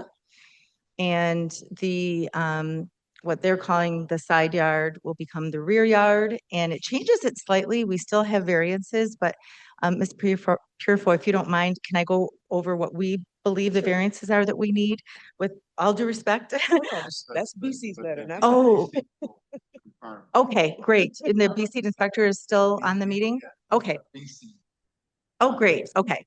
Yeah, that might have been unclear from the site plan that that's what our intent was. So it's not that anything that you received was incorrect. I just want to add some clarifying things. So the first one, the side yard, which would be the area along Central, the ordinance requires a 10-foot side yard setback, and we are proposing 5 feet with dense evergreen shrubs and taller shrubs and shorter shrubs.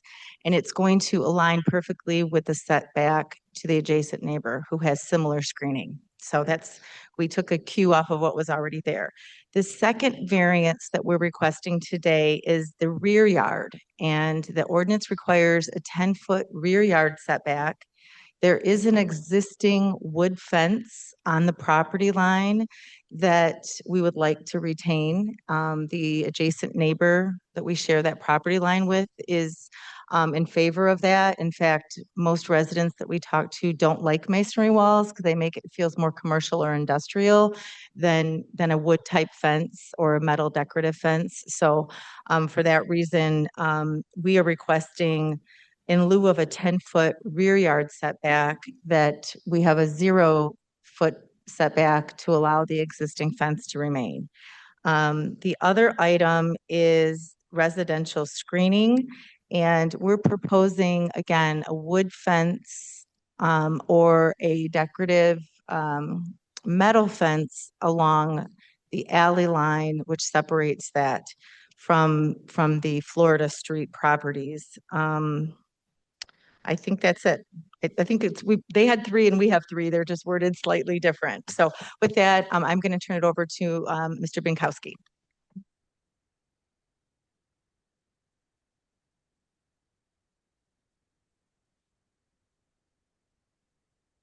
Good morning, board members. My name is Joe Binkowski for Parkstone Development Partners representing Michigan Wheel and Tire, and I have the other 2 support letters to read into the record if I am able. Yeah.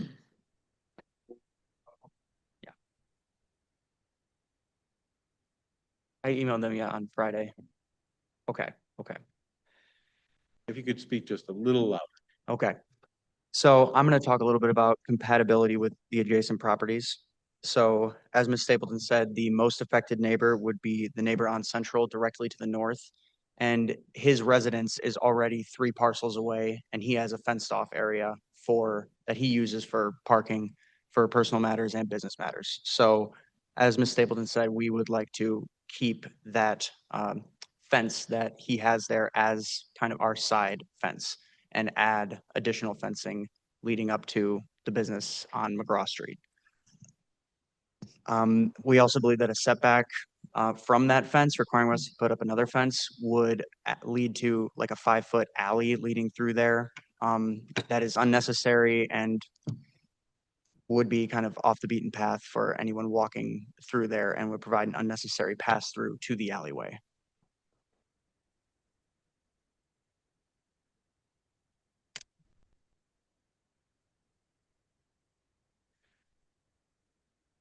In terms of the rear setback requirement, we believe that a fence directly on the parcel line would line up better with the alley that is currently there. It currently serves garages for the residences that are across the alley from the business. So we believe that allowing a fence directly up to the property line along the alley would better fit that area than a landscape setback or any sort of setback.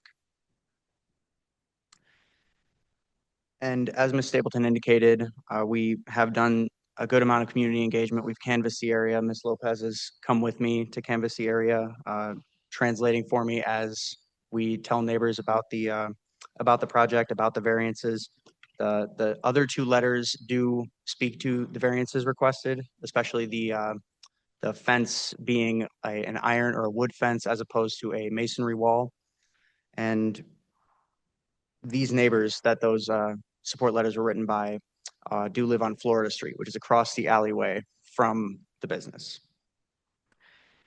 As previously stated, there is support from the Southwest Detroit Business Association, of which Michigan Wheel and Tire are active members.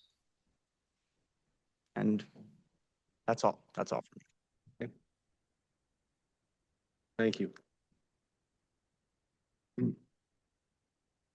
Anything else from, is there any questions for the petition from the board? No questions? Okay, if you want to step back, we're gonna hear from our departments now. Inspector Pierce.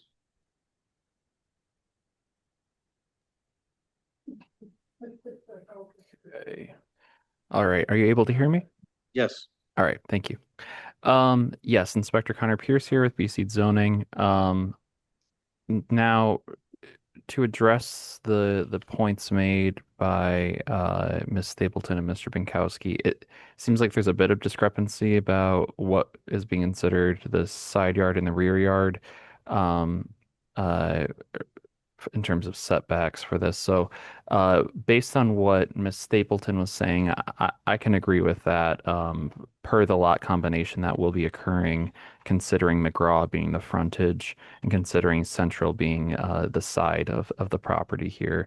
So with that being considered, the front setback requirement, the front setback request for variance would not necessarily be required here. However, side setback variances would be needed as a 10-foot setback is required from the side. That would include from Central and from the alley. So to clarify to the board, that would be the new variance request then if we're to consider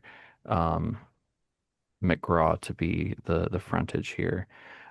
Regarding the residential screening deficiencies, I'm going to refer to these rather than side or rear. I'll say the alley screening and the screening from 5650 Central. So the screening from the alley right now, per the site plan, is showing chain link fence with vinyl slats. It would be 6 feet tall. So that is not permitted screening material here. The wood fence that's being proposed on the side facing 5650 Central is actually permitted in the ordinance, so would be a compliant material. So I did want to clarify that to the petitioner because I heard them mentioning specifically masonry. That is no longer necessarily a requirement here per the ordinance changes. So the screening material that's being used along the alley is not compliant. The screening along 5650 Central, the material is compliant. However, it is deficient the residential screening buffer. That would be a 7-foot wide landscape buffer containing deciduous trees planted every 15 linear feet, as well as shrubs planted every 5 linear feet. That would be required between the screening wall and the residential property. I heard mention of creating a new sort of access alleyway that goes between.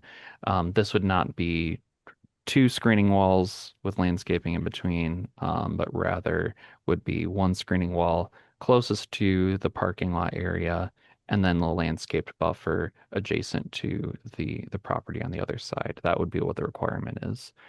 Other than that, I think that addresses all the variances. I did want to place on record too, regarding the accessory structures, to just state that the other requirements listed for an accessory structure here would be a maximum height of 15 feet, and then for all structures combined, including the principal structure, to not comprise more than 35% of the developed area of the property. I don't see either of those being an issue, but did just want to inform the petitioner of that when they develop those accessory structures. Thank you. Okay. Any questions for Inspector Pierce? Member Osborne? Just so Inspector Pierce, just so I'm clear, now we're looking at a deficient side and rear setback. The alley screening is not compliant, and the residential buffer. So they would need variances for the side, the rear, alley screening, and the residential buffer. It would just be the side, and then the buffer and the material for the alley screening. Because of the way that we're orienting ourselves now with considering McGraw to be the frontage, that front setback requirement for the parking lot area we don't necessarily need to consider, but you do need to consider the 10-foot side setback from either side. A rear setback for a parking lot area is not considered a requirement for the R2 zoning district. However, that landscape 7-foot wide buffer would be required between the neighboring property and this one. Okay, so a side setback, the material that's being used for the alley screening, and the residential buffer of 7 feet is deficient. Correct. Yeah. Thank you. Thank you. And that's due to the looked like we reorientated the site once we combined, right? Correct. It seems like Ms. Stapleton With clarified with that central, lot combination. Yeah. Central is the side and McGraw is now the front. Correct. Okay. So, Director, do we need to read in the requested variances?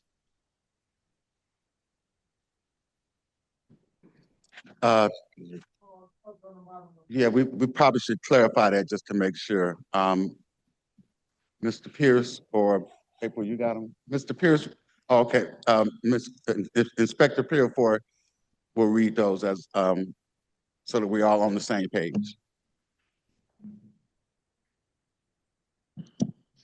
We no longer have a deficient front setback.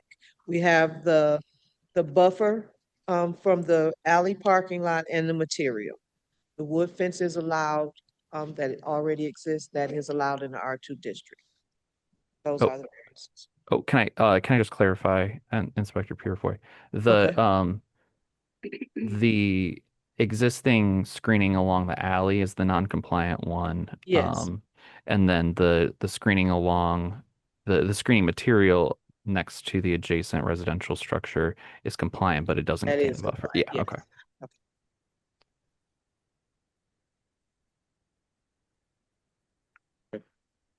All right. So have Ms. Stapleton back up, move to our approval criteria, which are on the screen. And if we could start with Member Johnson, number 1 and 2, please. Oh, okay. Go ahead. Thank you, Mr. Chairman. Before we get into the approval criteria, I just conferred with our client, and that 5-foot setback on Central, we can go to 7 feet. It doesn't change the cost or scope at all. So that would eliminate that need for any variance on Central. And it would, if the wood fence is allowed, then we're looking at only the alley. And she said that they would be willing to do a wood fence on the alley instead of the chain link fence. But I'm unclear whether, I think that still needs a variance because I think it's supposed to be a landscape setback. So we're down to one, one variance. Mr. Pierce, does that make sense to you? Yeah, I just need to clarify. So from Central, it's a 10-foot requirement. You're showing the 5. So you would still want that Oh. variance for that. The 7 feet is from the neighboring property. Okay. That's where the landscape buffer. So you would want that as well. So I think you would be down to 2 if you're going to be going with compliant wood fencing along the alley then. Thank you. I thought it was 10 feet, and then I thought I might be slipping when you Yeah, said 7. one's 10, one is 7. Yeah. Okay. All right. Yep. Thank you so much. Of course. So we're down to side yard. That's the side yard, right? Yep. So 2 side down to a yards. side yard, setback and a residential screening buffer. Yes. Is that And right? to clarify as well, from the alleyway, that would not require a landscaped buffer. That's included in the ordinance that BC has the authority to waive the buffer depth requirement and landscaping requirements from the alley itself. So if they're going up to that 6-foot tall wood screening wall from the alley, we're okay with that. Now we are down to 1. 2. 7-foot wide landscape buffer with wood fence from the neighboring property, and then the 10-foot setback from Central. All right, is that the side yard or the rear? Side. All right, thank you. Jeez, oh, pizza. All right. All right, board, hopefully we're not confused on this. All right, moving into our approval criteria, and what we're looking at is a side yard setback and a landscape buffer variance. So those are the 2 variances: side yard setback and landscape buffer. Ms. Staples. Put along All right, Member Johnson, 1 and 2, please. All righty. According to the SBR report, the master plan indicates your land is in compliance or non-compliant. Oh, I'm sorry. I thought it could hear me. According to the SBR report, the master plan indicates your land is it compliant or in compliance? Yes, Board Member Johnson, through the chair. The master plan and the zoning ordinance are not designated as commercial at this time. The Planning and Development Department did not issue a formal master plan interpretation, but historically, for smaller sites, they have determined that it's in general support of the master plan. It's not a large scale new development that would conflict with a long range vision for the neighborhood. So I think unless Planning and Development has a report that says something different, that's okay. PNDD? I didn't think so. Okay. Okay. Okay. So it sounds like it's generally consistent. Right, number 2, Ms. Johnson.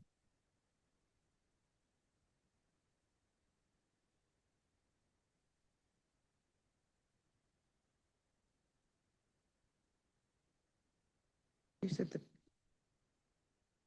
All right. Make sure that's right. No, Sorry about that. What are the practical difficulties that prevent you from carrying out the strict letter of this chapter? And yeah. And in particular, I wondered why the landscape buffer couldn't be done. Okay. I'm giving you an opportunity to jump in, but so one of the practical difficulties isn't really a difficulty, it's more practical. but that the fence already exists and everybody likes the fence. And we'd like to keep that fence that way. The alley side, if you've been to the site, it really is kind of all a huge paved area, and it would be like planting flowers in the middle of a parking lot. I don't know how well those shrubs would do there. I'm not a horticulturist, but my sense is that the wood fence would provide adequate screening, and the letters of support that we got from the residents indicate that they're fine with the wood fence, and that landscaping might be a little challenging in that super paved area. Okay. Thank you.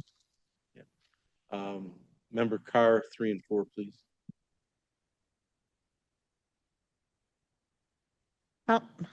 How does the requested variance or administrative adjustment eliminate a practical difficulty for your project? First, for the rear setback, it would allow us to use the fence that's already there, as Ms. Stapleton already stated, as opposed to constructing a new one and creating an unnecessary walk-through alleyway.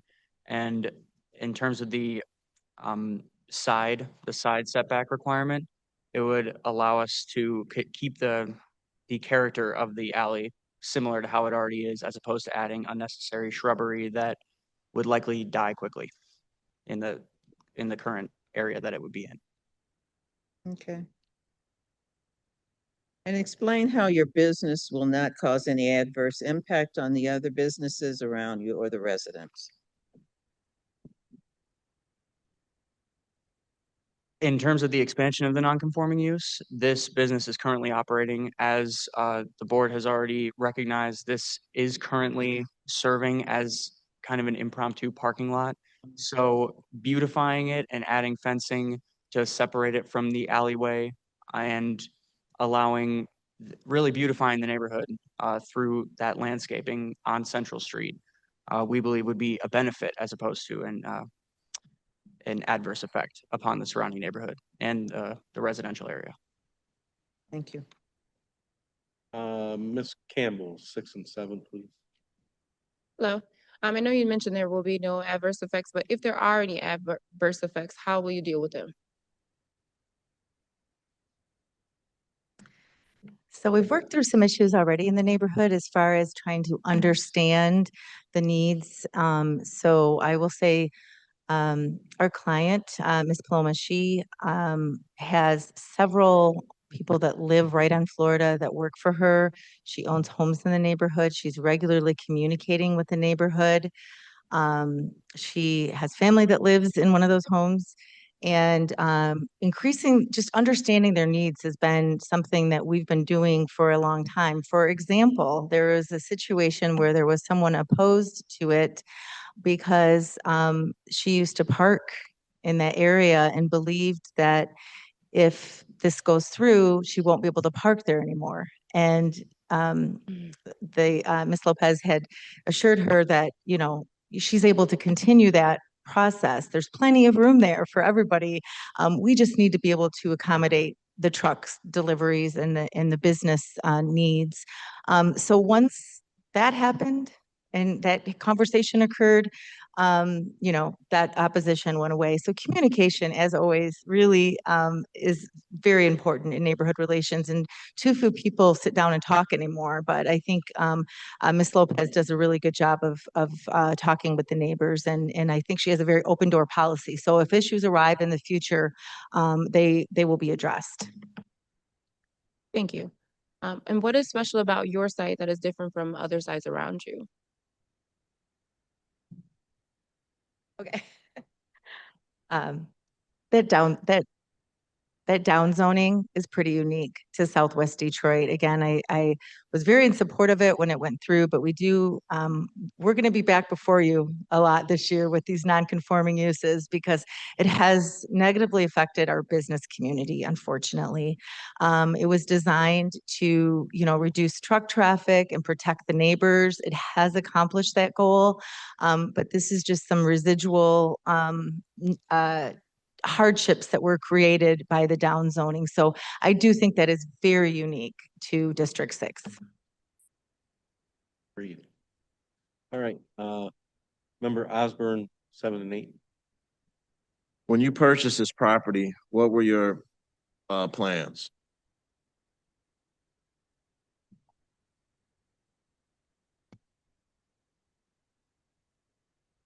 Okay, to get permission to share some challenging things that have happened to our clients. When she first discovered the need for all this space to fully comply with the city ordinances, she put in a proposal to the land bank, and someone approached them impersonating city officials and offering to expedite the process. They produced fake deeds and actually filed a property transfer affidavit. So the city folks, both the city inspectors will notice if you go to the assessor's records, the taxpayer record says Michigan Wheel and Tire has Paloma Lopez's name. That's because the PTA was actually filed, but the deeds were fake. And unfortunately, her family paid cash for these parcels. And it was really, this is very common from what, and in talking to the folks at the Wayne County Register of Deeds, deed fraud is rampant right now. So when they hired us, we reached out to the land bank. Of course, this was years ago, and they offered to continue to reinstate the offer to purchase, provided we come and get approval from the BZA. They're going to honor her original price that she offered years ago.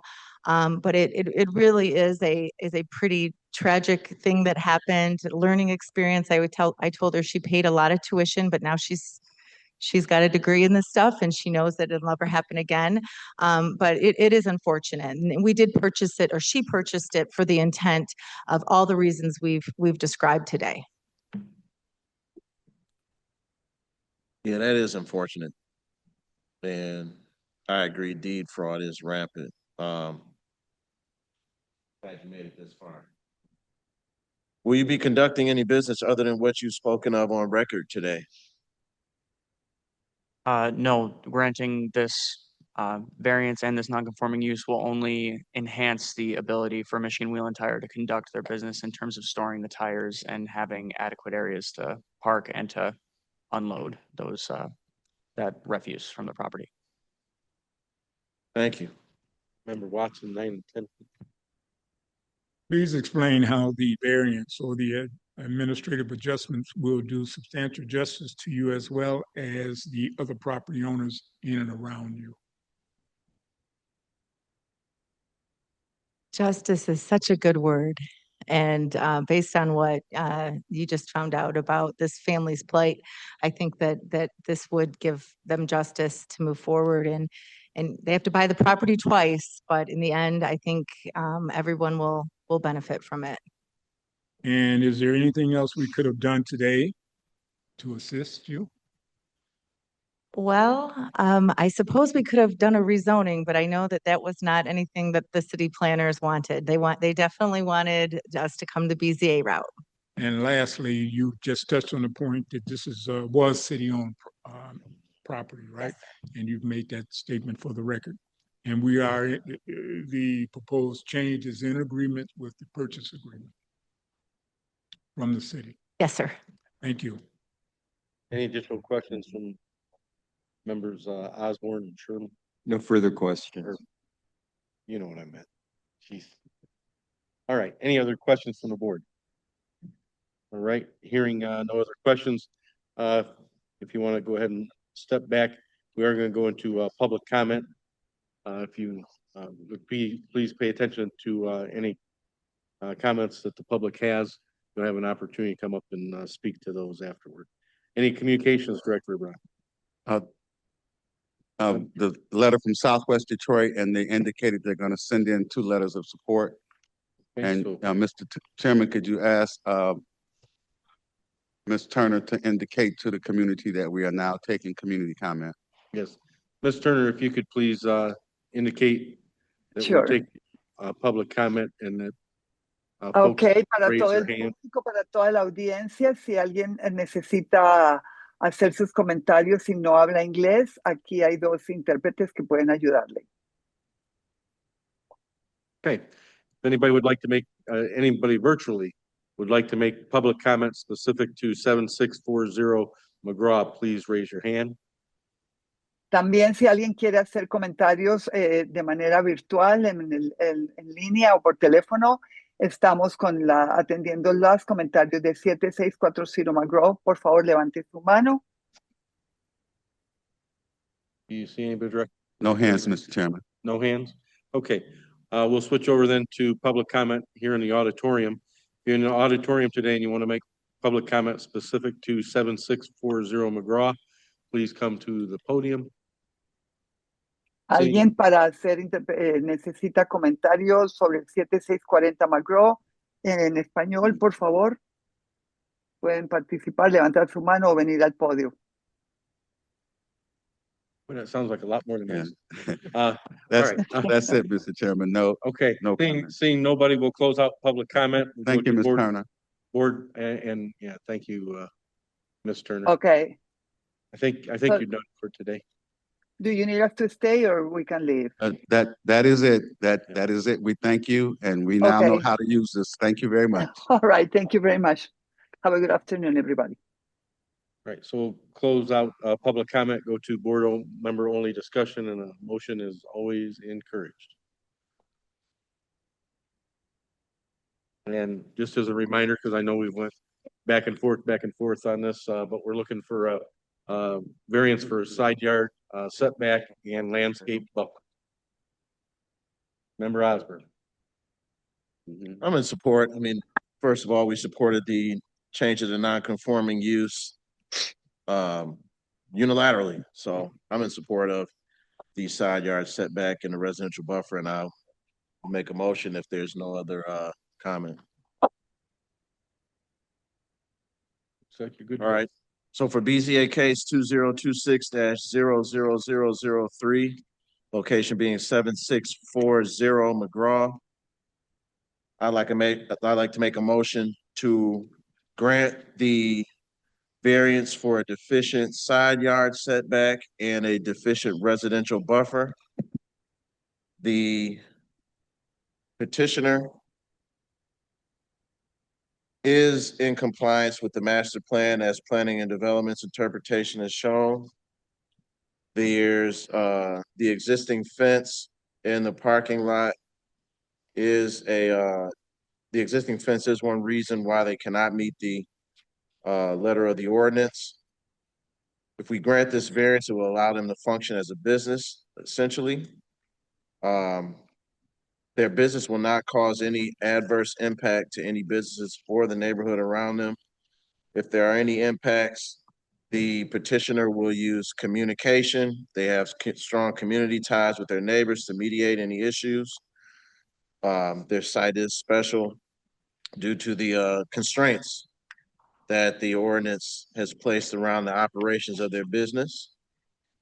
And their original plans upon purchasing this property were to function as an auto repair business, a light duty vehicle repair establishment, to be specific. They will be conducting no other business other than what they've asked for today. And this will be a positive impact on the neighborhood that is surrounding. Second. Okay, so we have a motion and a second. All those in favor? Aye. Any opposed? Motion carries unanimous. BZA case 2026-00003. Joe Benkowski, Parkstone Development Partners, requesting variances for the establishment of an accessory parking lot for an existing non-conforming light-duty vehicle repair establishment has been granted. Thank you, Mr. Chairman. All right, thank you. Thank you. Congratulations. All right, let's call our next case. BZA case 2026-00028. Council District Number 6. The BZA petitioner is Frank Salama and Amer Yaldo. The location is 2205 through 2215 Green and 7228 Whitaker between Verner and Whitaker and an R2 zone, two-family residential district. Frank Salama requests dimensional variances to develop 2 accessory parking lots on vacant land that will contain a total of 33 spaces and serve an existing grocery store.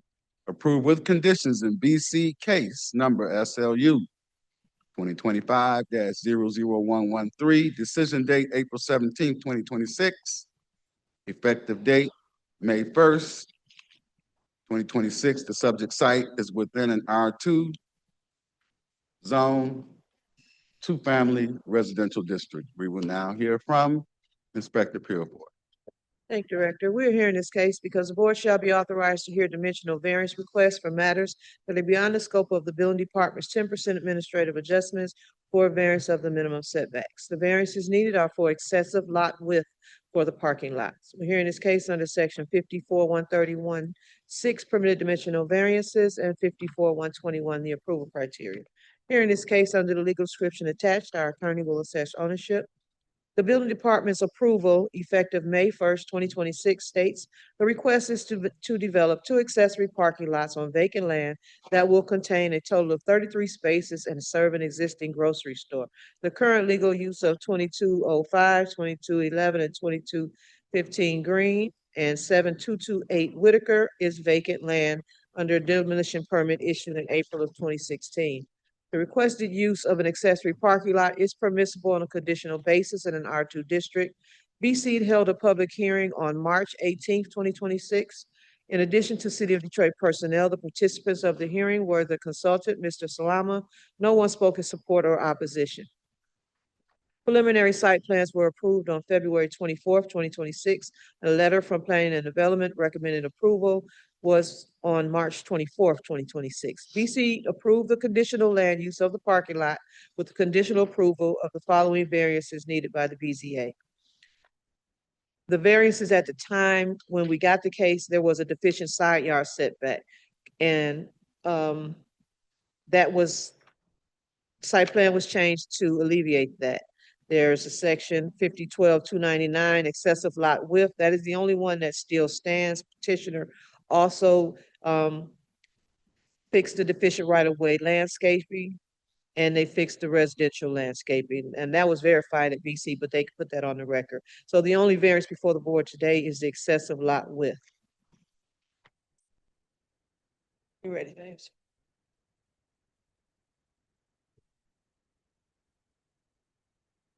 So again, it's an existing grocery store.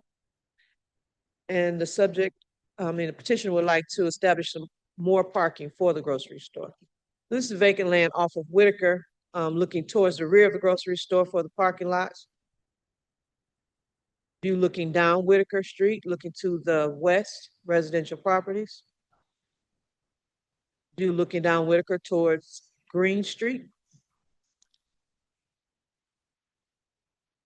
Again, I am on Whitaker Street and the corner of Green. Again, the parking lots are on Green and Whitaker. Block opposite residential properties.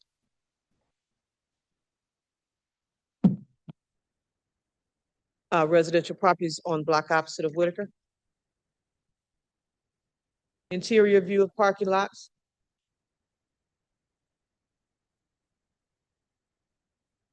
View at the corner of Green and Whitaker.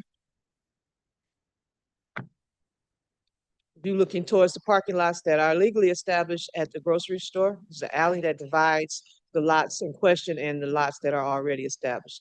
These are the lots on Green Street. This is looking up towards, is that Michigan Avenue? Vernon Avenue.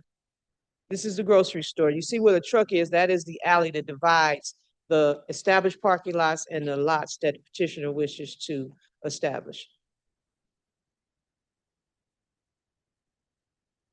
Block opposite, there's a gas station immediately adjacent.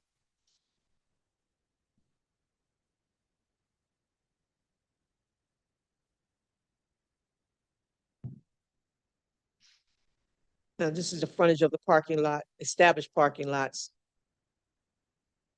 View of the grocery store.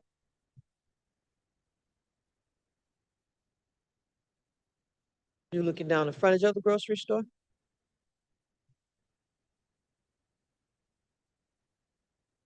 Also the frontage? But again, the parking lots are off of Green and Whitaker, and it's divided between that alley where you see this truck is. On the opposite side of that are where the lots are before the board today. And that should complete the visuals, Mr. Chair. Thank you, Inspector Purefoy.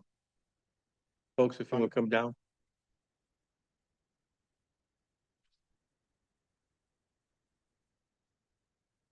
I'm assuming it's just gonna be you two speaking, you're the only ones left. Anybody else speaking today other than you two? Frank Simon Salama. I live in 1184 Black Locust, Wixom, Michigan. I am the petitioner and consultant same time. Okay. For Mr. Amarillo. Get My your name is address and Daniel the Logan, inspector one before of the you- corner of the store.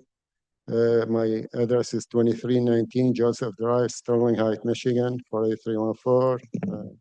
Would you raise your right hands? You affirm your testimony for the board today is the truth? I do. Thank you. All right, gentlemen, why don't you explain to us what brings you in today? Yeah, we are here. And, to, oh, shoot, we gotta do standing, I'm sorry. Yeah. I always forget about you, I'm sorry. Attorney Savage. First thing we have to do is make sure that you folks have ownership and can represent the property, and Attorney Savage is gonna Yeah, establish we that. here today for requesting dimensional. Yeah. Attorney. Okay, I'm so, sorry. no, you're fine. You're fine. I'll try to go quickly, even though it's a lot of property. So, these questions are designed to assess your standing pursuant to section 50-3-3 of the City of Detroit zoning ordinance. Any party who petitions the Board of Zoning Appeals must possess standing, which means that they either possess a legal interest in the property or they are authorized by the property owner to appear on the owner's behalf. Law department search the public records, and it's a lot of properties, but I'll try to go through them quickly. It's for 2205 Green. We obtained a quitclaim deed recorded on September 25th, 2022 at Library 57859, page 1475.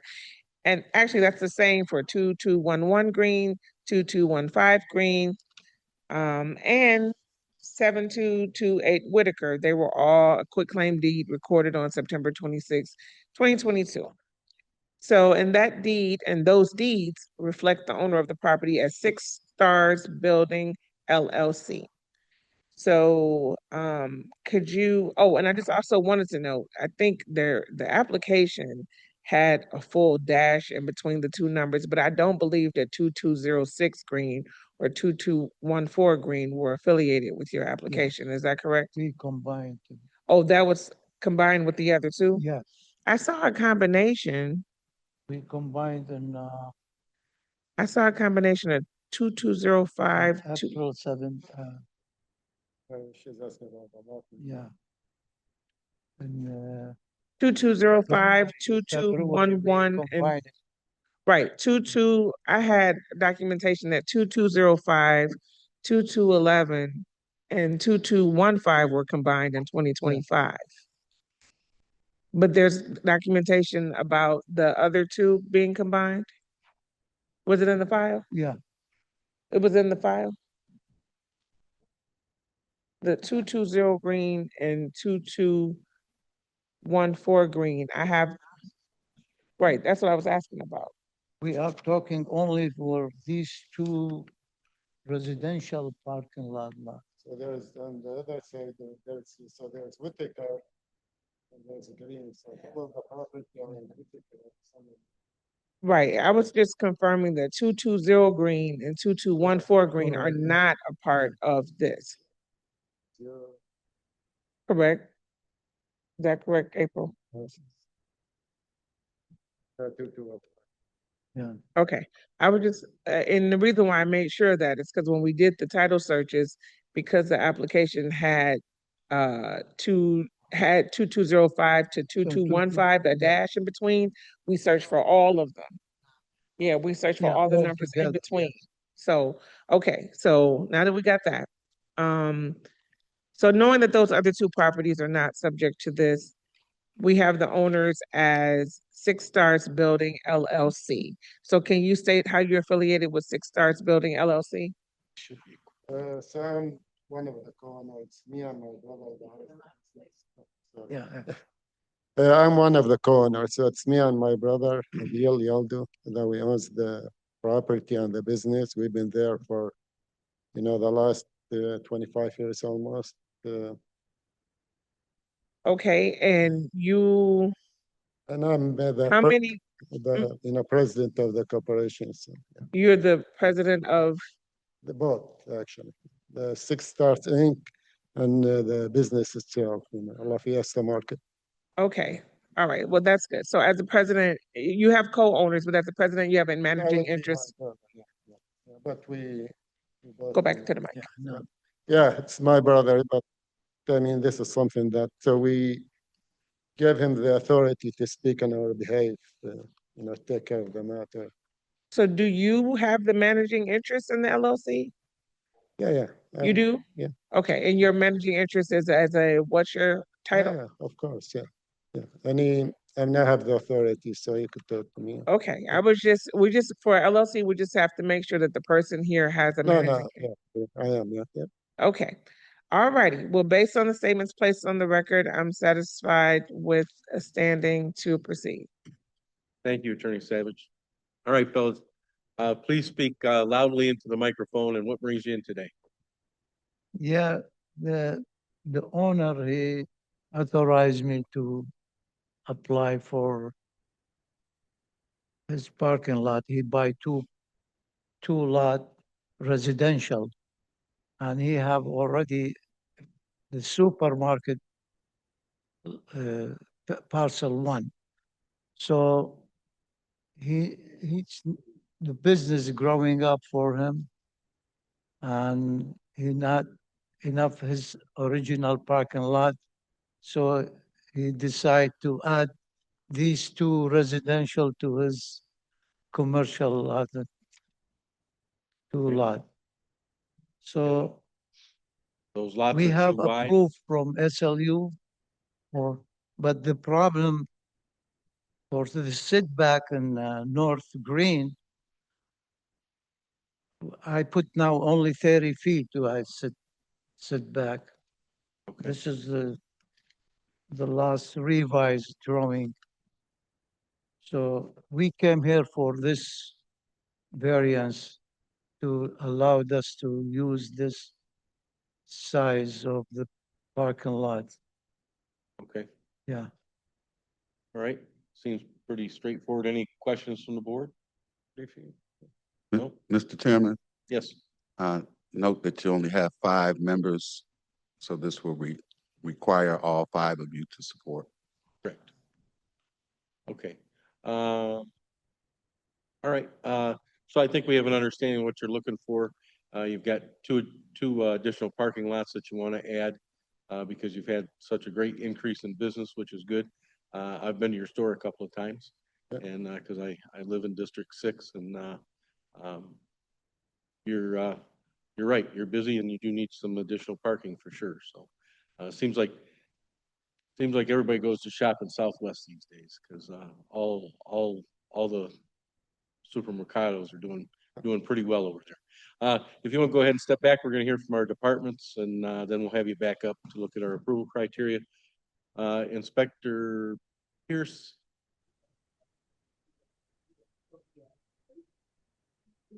Good afternoon. Inspector Connor Pierce here with BZA Zoning. Am I able to be heard? Yes. Okay.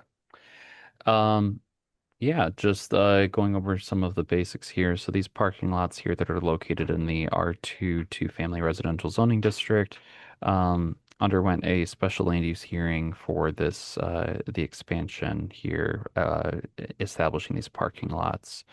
The SLU was approved with conditions, one of them being for a variance to be issued for some of these deficiencies, namely that the side setback from Green Street for that lot that's on the corner on the site plan is deficient. A 10-foot side setback requirement would be needed there from Green Street. Then additionally to that, the lots have excessive width for parking lots in the R2 zoning district. So that would need to be varied as well. And then along for the lot that you can see to the left on Whitaker, it has that 10-foot setback buffer from the neighboring lot. That's okay, but it does require additional landscaping from that residentially zoned land to the side of it. So that would require trees planted every 15 linear feet, deciduous trees, and shrubs planted every 5 linear feet. There's also some deficient right-of-way landscaping I see for these parking lots, namely that trees are required to be planted every 30 linear feet along here. I see that some are planted along, but that would just need to be a requirement for all the way around for the rights of way for these lots. And yeah, otherwise, that's all I have here from BC. Thank you so much. Inspector Fearful. Yes, Connor, I'm not sure if Mr. Ramos, he probably didn't share with you. So after we got the case and I wrote it up, I gave Mr. Salama we discussed his variances. He revised his site plan and I shared it with Mr. Ramos. I'll read his email into record. So I sent him the revised site plan, and this is from Mr. Ramos. He said, yes, this revised site plan for Green Street addresses 3 of the 4 variances that are required. The final requirement is the parking area with a dimension that is not greater than 70 feet lot width and 8,500 square feet in the area. Now, this site plan shows a parking area that is approximately 80 feet wide by 100 feet length. The applicant requires a dimensional variance for the excessive parking lot width in the R2 district. He addressed the other 3 variances that he would have needed, and I can send you that site plan also, but maybe I'll make sure I copy you and him both next time we have a dimensional variance. Thank you for clarifying. Yes, No I am problem. filling in for Inspector Ramos, and I wasn't Okay, aware of no that. Thank you. problem. Okay. Okay, so we're just back down to that one variance for excessive lot width. Sounds good. I see Mr. Moots on the call. Does he have a comment on this one?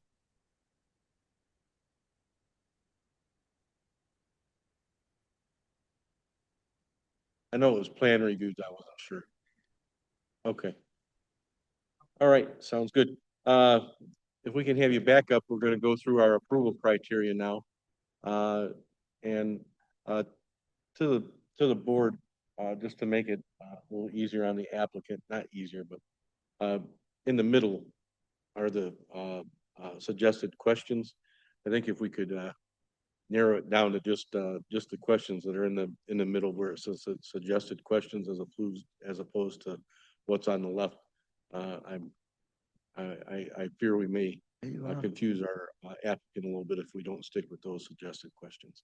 And we can start with Member Johnson, number 1 and 2, please.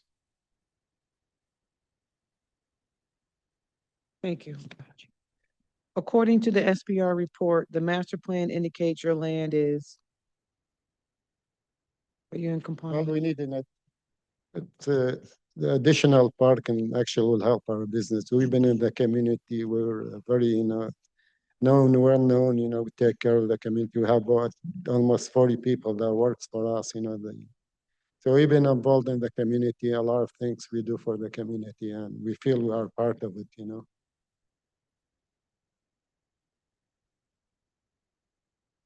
Can you explain those deficiencies? Well, you mean the deficiency, I'm sorry. I'm sorry. You're talking about the deficiency, like, Yes, for the lot. for us, whatever you guys, as far as for the landscape and anything, we're willing to do all that. There's no issue with us, as far as that. Member Carr 3 and 4, please. If we grant the variance, what will it do for your business?